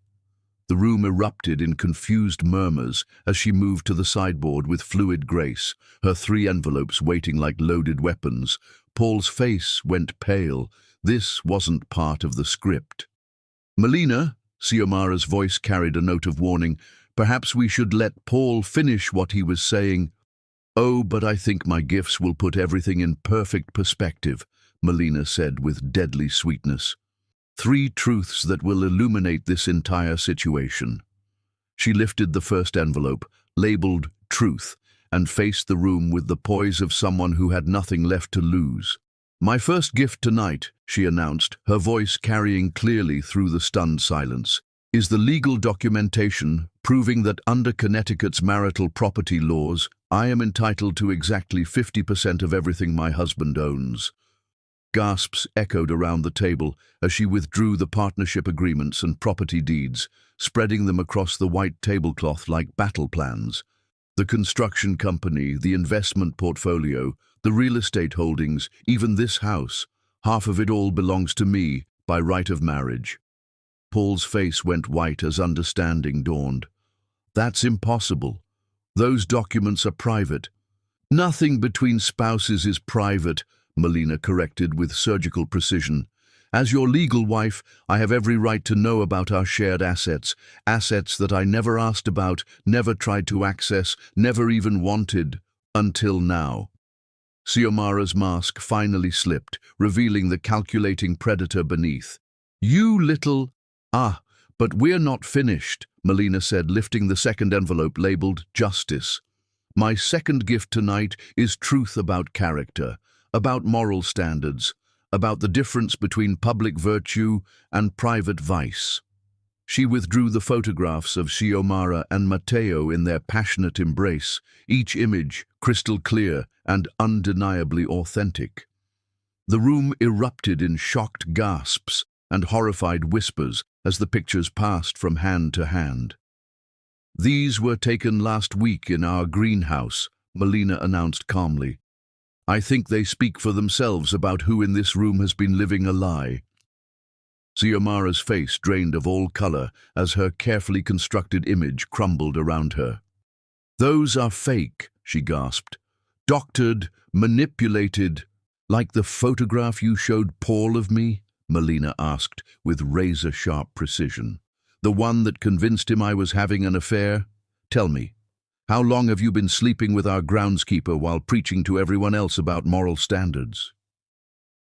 The silence was deafening as 30 years of Xiomara's reputation dissolved in an instant. Paul stared at his mother with dawning horror, the pieces of a much larger puzzle finally clicking into place. "And now," Melina said, lifting the final envelope labeled Consequences, my third and final gift. Her hands trembled slightly as she withdrew the ultrasound images, the medical documentation, the proof of the miracle growing inside her. "I'm pregnant," she announced simply. 8 weeks along with Paul's child, conceived during our marriage, documented by medical professionals, and absolutely, undeniably real. The room exploded into chaos as the full implications hit everyone simultaneously. Paul stared at the ultrasound images like they were written in a foreign language, his entire world view crashing down around him. "That's impossible," he whispered. It's been weeks since we—" "Check the dates, Paul," Melina said quietly. "All of them. The conception date, the medical timeline. Remember 2 months ago, before the photograph, before the suspicion. Remember the night you came home stressed about the Morrison contract, and I held you until the world made sense again. That's when your child was conceived, when you still loved me." Understanding dawned in Paul's eyes like a horrific sunrise as he realized the truth. He had been wrong about everything. The wife he'd been planning to destroy was innocent, pregnant with his child, and had just revealed herself to be far more powerful than anyone had imagined. But as Melina looked around the table at the wreckage of lies and manipulation, she felt no victory, only the hollow satisfaction of justice served cold. The storm that had been building for months had finally broken, and nothing would ever be the same. Chapter 9. The birthday that broke the universe. The silence that followed Melina's revelations was the kind that comes after explosions, when the world holds its breath to assess the damage and count the casualties scattered across the wreckage of what used to be truth. Paul stared at the ultrasound images in his trembling hands like they were evidence of his own damnation, his face cycling through shock, horror, and dawning comprehension of the magnitude of his betrayal. The tiny form on the grainy black-and-white photo, his child, their child, seemed to mock every cruel word he'd spoken, every cold glance he'd delivered, every moment he'd treated the mother of his baby like a diseased stranger. 10 weeks, he whispered, his voice broken glass and ashes. 10 weeks, and oh God, what have I done? Xiomara sat frozen in her chair like a statue of humiliation, the affair photographs scattered around her plate like accusations made flesh. 30 years of carefully crafted moral superiority had crumbled in 30 seconds, leaving her exposed as the hypocrite and manipulator she'd always been.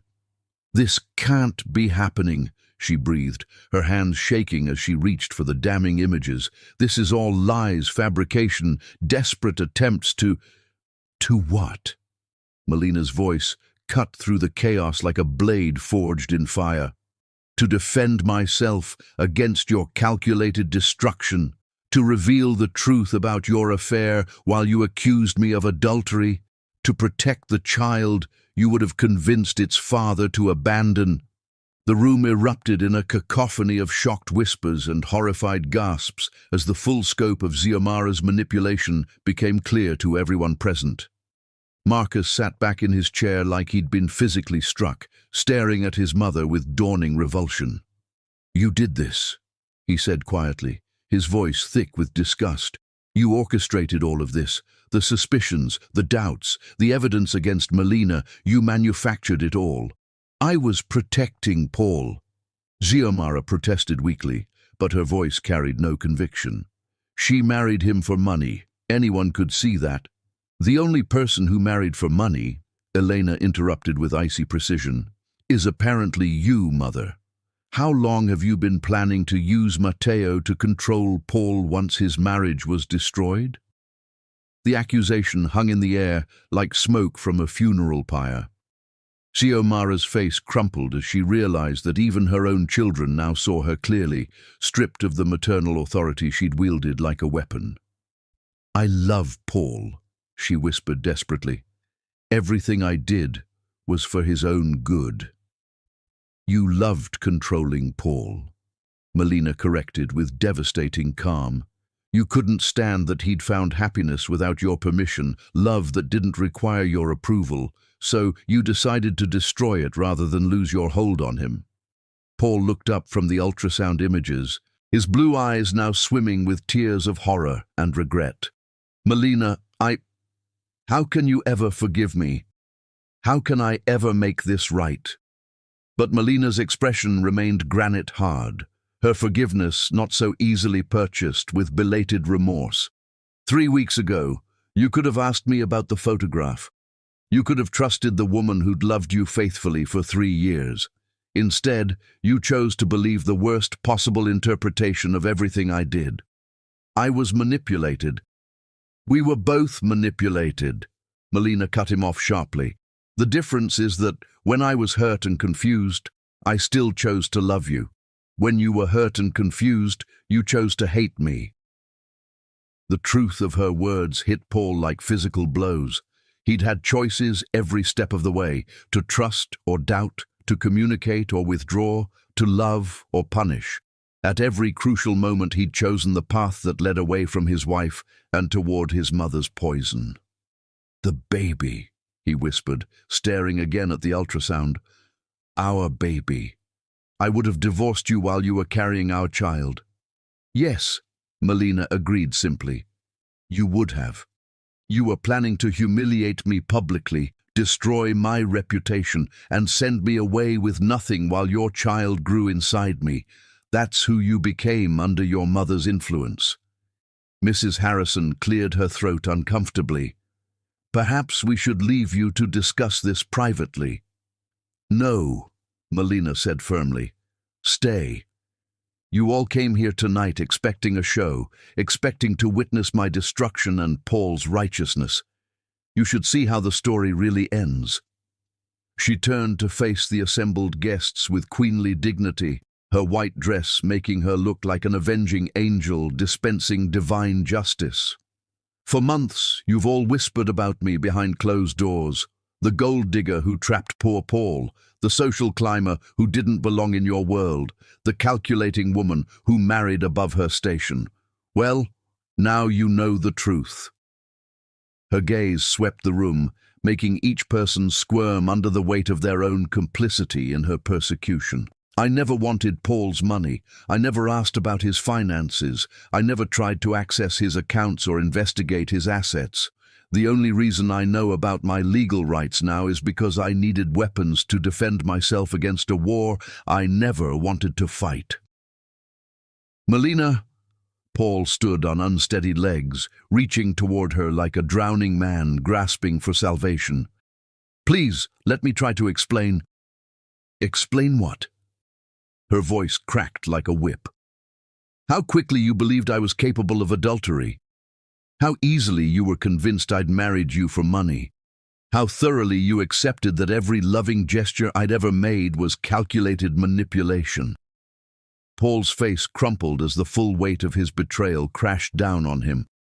"I was hurt. I was confused. Mother showed me that photograph, and it looked so real." "It looked real because you wanted it to be real," Melina said with surgical precision. "Because believing I was a liar was easier than admitting your mother had been poisoning our marriage from day one." Xiomara suddenly lurched to her feet, her face flushed with desperation and rage. "You think you've won, don't you? You think this little performance makes you the victim instead of the opportunist we all know you are?" "Sit down, Mother." Paul's voice carried a note of steel that no one had ever heard before. "You've done enough damage. I won't be silenced by some little nobody who—" "You will be silent," Paul roared, his composure finally shattering completely. "For months, you've filled my head with poison about the woman I love. You made me doubt her loyalty, question her motives, treat her like a criminal in her own home. You destroyed my marriage with lies. She doesn't belong here," Xiomara screamed back, all pretense of dignity abandoned. "She's beneath you, beneath this family, beneath everything we represent." "What we represent?" Paul's laugh was hollow and bitter. "We represent hypocrisy, manipulation, and cruelty disguised as moral superiority. If that's what this family stands for, then maybe it's time for new representation." The words hit Xiomara like physical blows, and she stumbled backward, clutching her chest as if her heart was failing. The woman who'd orchestrated months of psychological warfare suddenly looked every one of her 62 years, aged by the collapse of her carefully constructed world.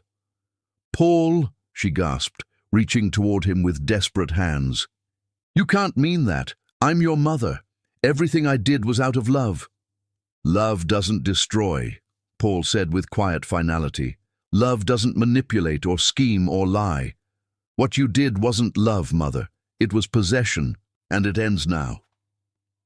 Xiomara's face went white as the implications sank in. She was losing her son, her control, her carefully crafted image. Everything she'd fought to protect was crumbling around her.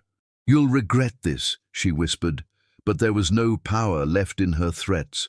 When she shows her true colors, when she takes you for everything you're worth, you'll remember that I tried to warn you."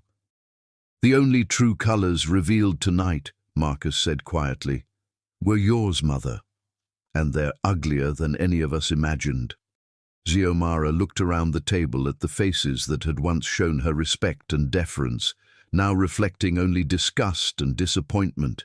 Even her own children looked at her like she was a stranger, someone they'd never really known. "I need air," she gasped, stumbling toward the French doors that led to the terrace. "I need—" She never finished the sentence. Instead, she collapsed onto the marble floor like a marionette whose strings had been cut, her body convulsing as her heart struggled to process the complete destruction of her world. "Call an ambulance!" Paul shouted, dropping to his knees beside his mother's writhing form. But even as he tried to help her, his eyes kept finding Melina's face, searching for some sign that forgiveness might be possible. Melina stood perfectly still, watching the chaos unfold with the detached calm of someone who'd survived their own execution. She felt no satisfaction at Xiomara's collapse, no victory in her enemy's downfall. She felt nothing but the hollow emptiness that came after a war where everyone lost something precious. As the paramedics arrived and loaded Xiomara onto a stretcher, Paul caught Melina's hand with desperate fingers. "Don't leave," he begged, his voice raw with unshed tears. "Please, we can fix this. We can make it right." Melina looked down at their joined hands, the same hands that had once traced love letters on her skin, that had held her like she was made of starlight, that had pushed her away when doubt poisoned his heart. "Can we?" she asked quietly. "Can you ever look at me again without remembering how quickly you believed the worst? Can I ever trust you again, knowing how easily your love turned to hatred?" Paul's face crumpled as the magnitude of what they'd lost hit him fully. "I don't know," he whispered with brutal honesty. "But I want to try. Our baby deserves parents who try."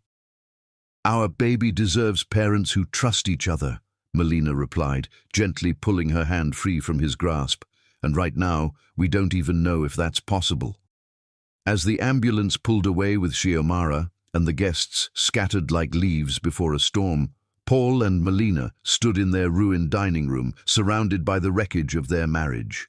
They had revealed all the lies, exposed all the manipulation, and destroyed the woman who'd tried to tear them apart.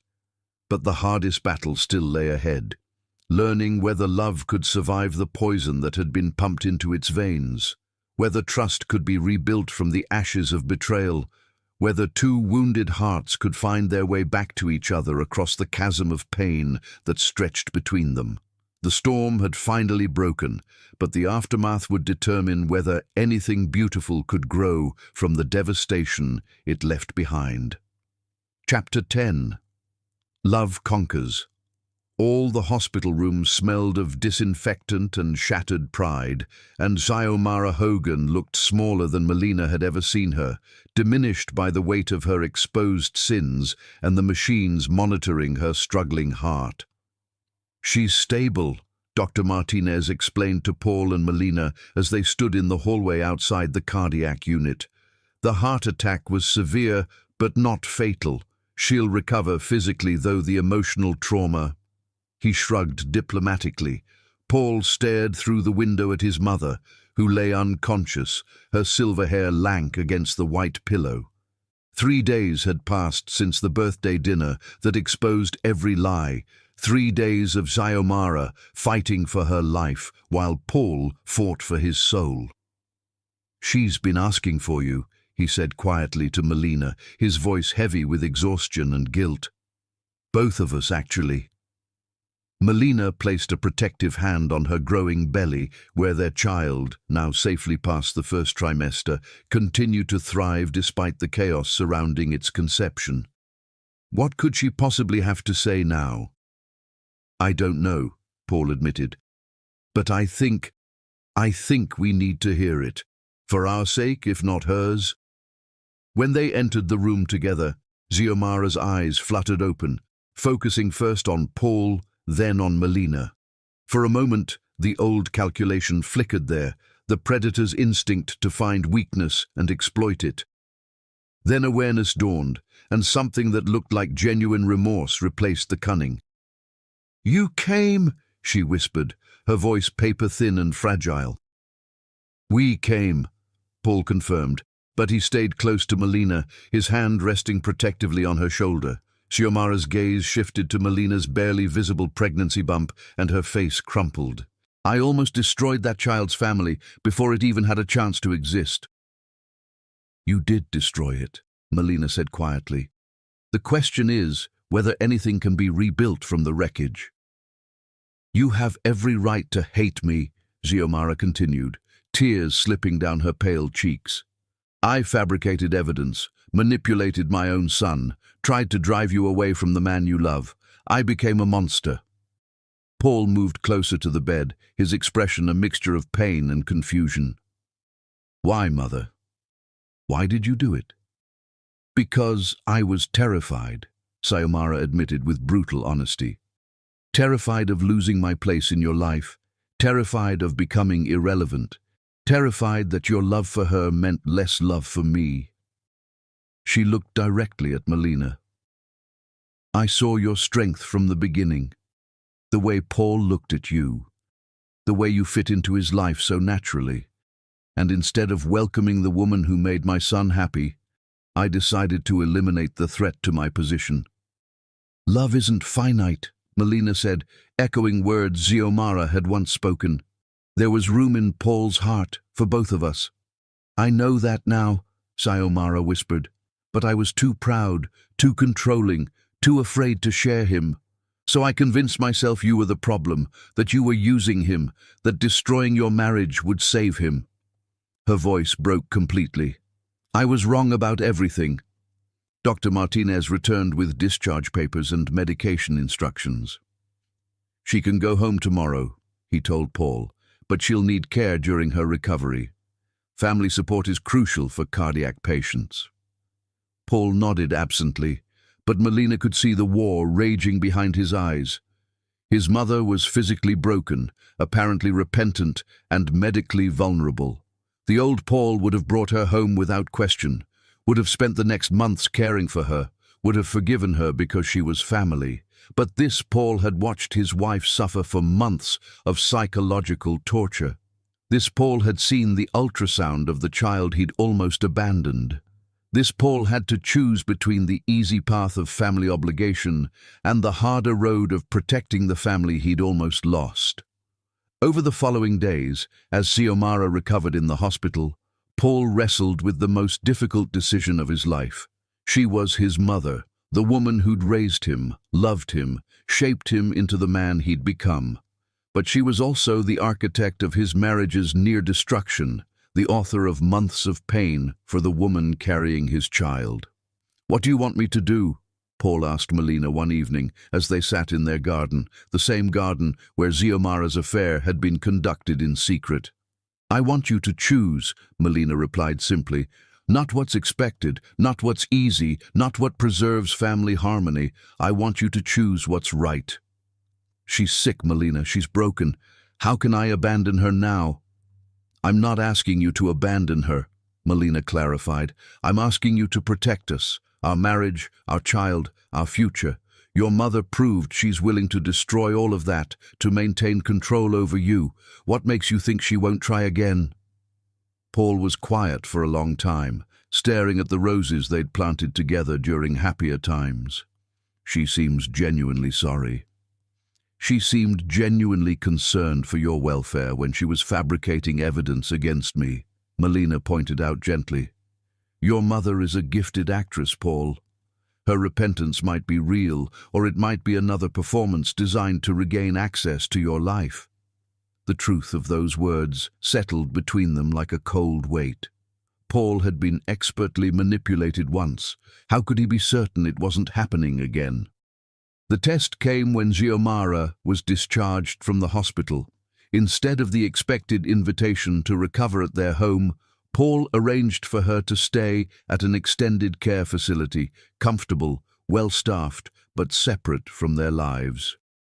"You can't be serious," Xiomara said when he explained the arrangements, her facade of weakness slipping to reveal flashes of the old controlling nature.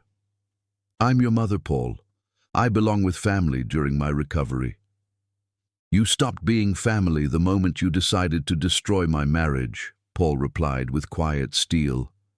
"I'll ensure you have the best care possible, but you won't be welcome in our home until you've proven, through actions, not words, that you've genuinely changed." Xiomara's mask fell away completely, revealing the calculating woman beneath. "You're letting her turn you against me," she accused. "Can't you see what she's doing? She's isolating you from your own mother." "No," Paul said firmly. "I'm protecting my wife and child from someone who's already proven they can't be trusted. You did this to yourself, mother. These are the consequences of your choices." "I'm sick, Paul. I nearly died." "And I'm sorry for that, but being sick doesn't erase what you did. It doesn't rebuild the trust you shattered or heal the pain you caused." Paul's voice remained steady, but Melina could see the cost of this confrontation in the lines around his eyes. "If you want to be part of our lives again, you'll have to earn it." Over the following months, as Melina's pregnancy progressed and their marriage slowly healed, Paul proved his commitment through 1,000 small actions. He blocked Xiomara's phone calls when they became manipulative. He refused her guilt-laden letters about being abandoned by her ungrateful son. He chose therapy sessions with Melina over visiting hours with his mother. The final test came when Grace was born, a perfect daughter with Paul's blue eyes and Melina's stubborn chin. Xiomara sent flowers to the hospital with a card begging to meet her granddaughter, promising she'd changed, pleading for one more chance. "It's your decision," Paul told Melina as they sat in her hospital room, their newborn daughter sleeping peacefully in her arms. "She's Grace's grandmother, but she's also the woman who tried to destroy our family. I'll support whatever you choose." Melina looked down at their perfect child, then up at the man who'd finally learned to put their marriage first. "She can meet Grace," she decided, "but only in public places, only with both of us present, and only if she agrees to family counseling. Real change requires accountability, not just apologies." Paul nodded, understanding the wisdom in her conditions. "And if she refuses?" "Then she's choosing her pride over her granddaughter," Melina replied simply. "Some bridges can be rebuilt, Paul, but only if both sides are willing to do the work." Xiomara, predictably, refused the conditions. She wanted forgiveness without accountability, access without oversight, family privileges without proving she'd changed. When Paul held firm to the boundaries they'd established, she accused him of being brainwashed by his wife and threatened to sue for grandparents' rights. "Let her try," Paul said calmly when their lawyer informed them of Xiomara's threat. "Any court that sees the evidence of what she did to our marriage will understand why we're protecting our child."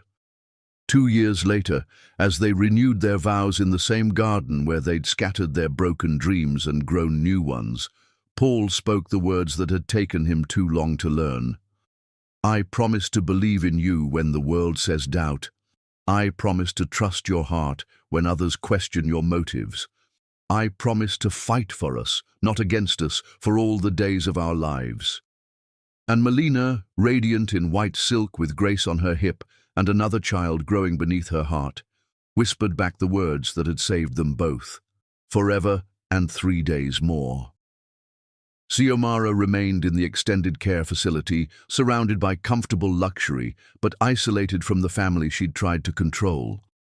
Some of Paul's relatives criticized his cruelty toward his aging mother, but he'd learned that protecting the people you love sometimes required disappointing the people who claim to love you.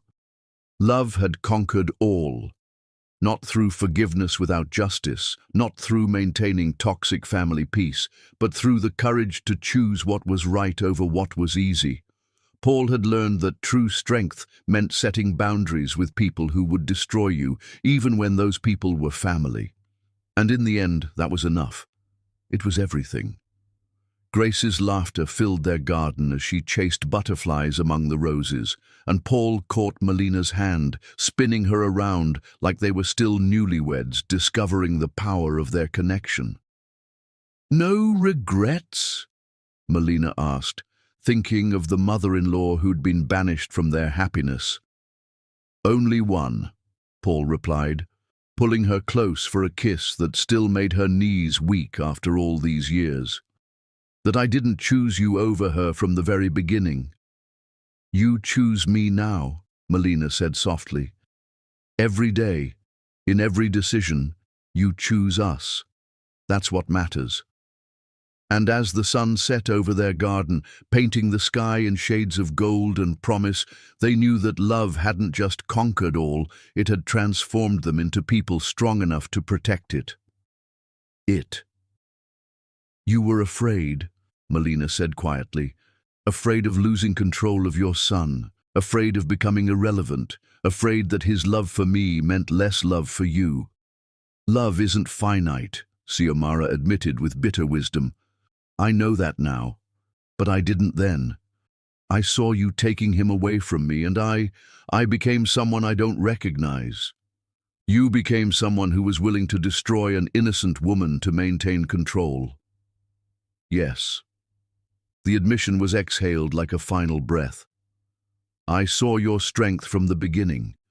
The way Paul looked at you, the way you fit into his life so naturally.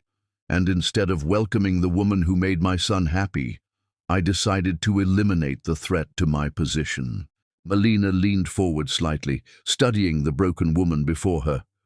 "Why are you telling me this now?" "Because I'm dying," Xiomara said simply, "and I want to die with whatever honor I can salvage. Because my son loves you more than life itself, and I destroyed that love with my poison. Because you're carrying my grandchild, and I want that baby to know that in the end, its grandmother chose truth over pride." Tears slipped down Xiomara's pale cheeks as she continued. "I fabricated the evidence against you. I convinced Matteo to help me stage those photographs, told him it was to protect Paul from a gold digger. I manipulated every situation, twisted every innocent moment into something sinister." "I know," Melina said softly. "Do you know why?" Xiomara's voice cracked with emotion. "Because I was jealous, not of your relationship with Paul, of who you are.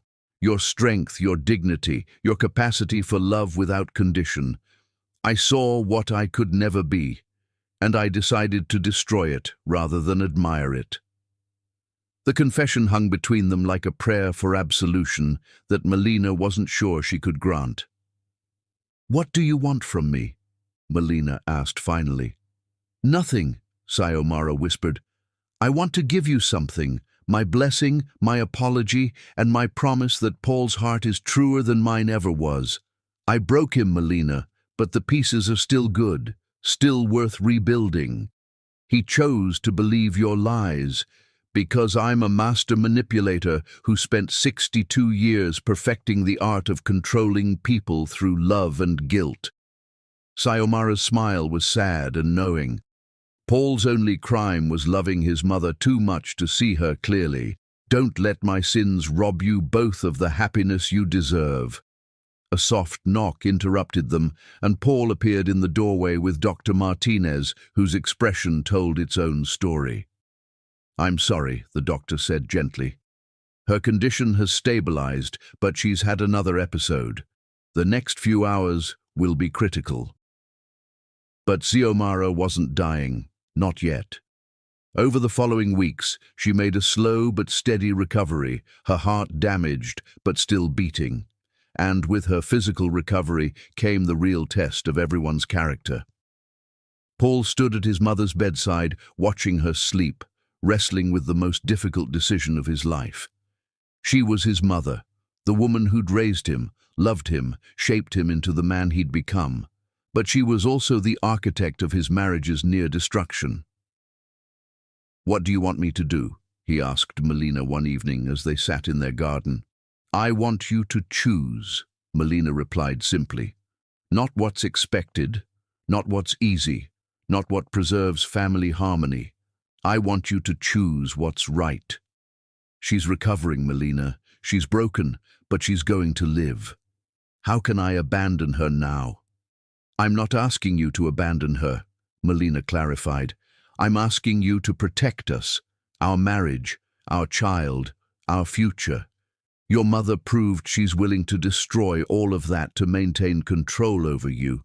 What makes you think she won't try again?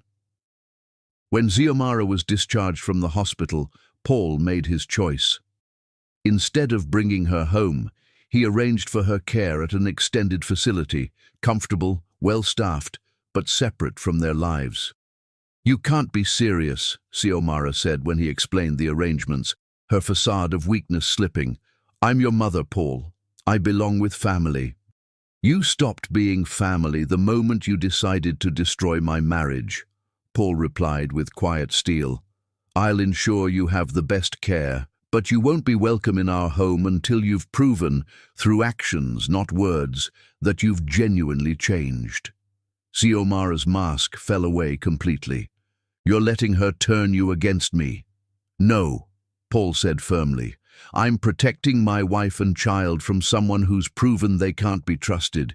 You did this to yourself, Mother. Over the months that followed, as Melina's pregnancy progressed, Paul proved his commitment through countless choices. He blocked manipulative phone calls.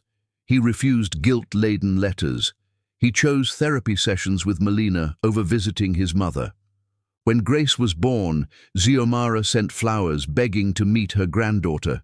Paul and Melina set strict conditions: public meetings only, both parents present, family counseling required. Xiomara refused, choosing pride over her grandchild. 2 years later, as they renewed their vows in their garden, Paul spoke the words he'd finally learned. I promise to believe in you when the world says doubt. I promise to trust your heart when others question your motives. I promise to fight for us, not against us, for all the days of our lives. And Melina whispered back, forever and 3 days more. Xiomara remained in care, comfortable but alone, having chosen control over connection. Paul had learned that protecting love sometimes meant disappointing family. Love had conquered all, not through easy forgiveness, but through the courage to choose what was right over what was expected, and that was enough. It was everything.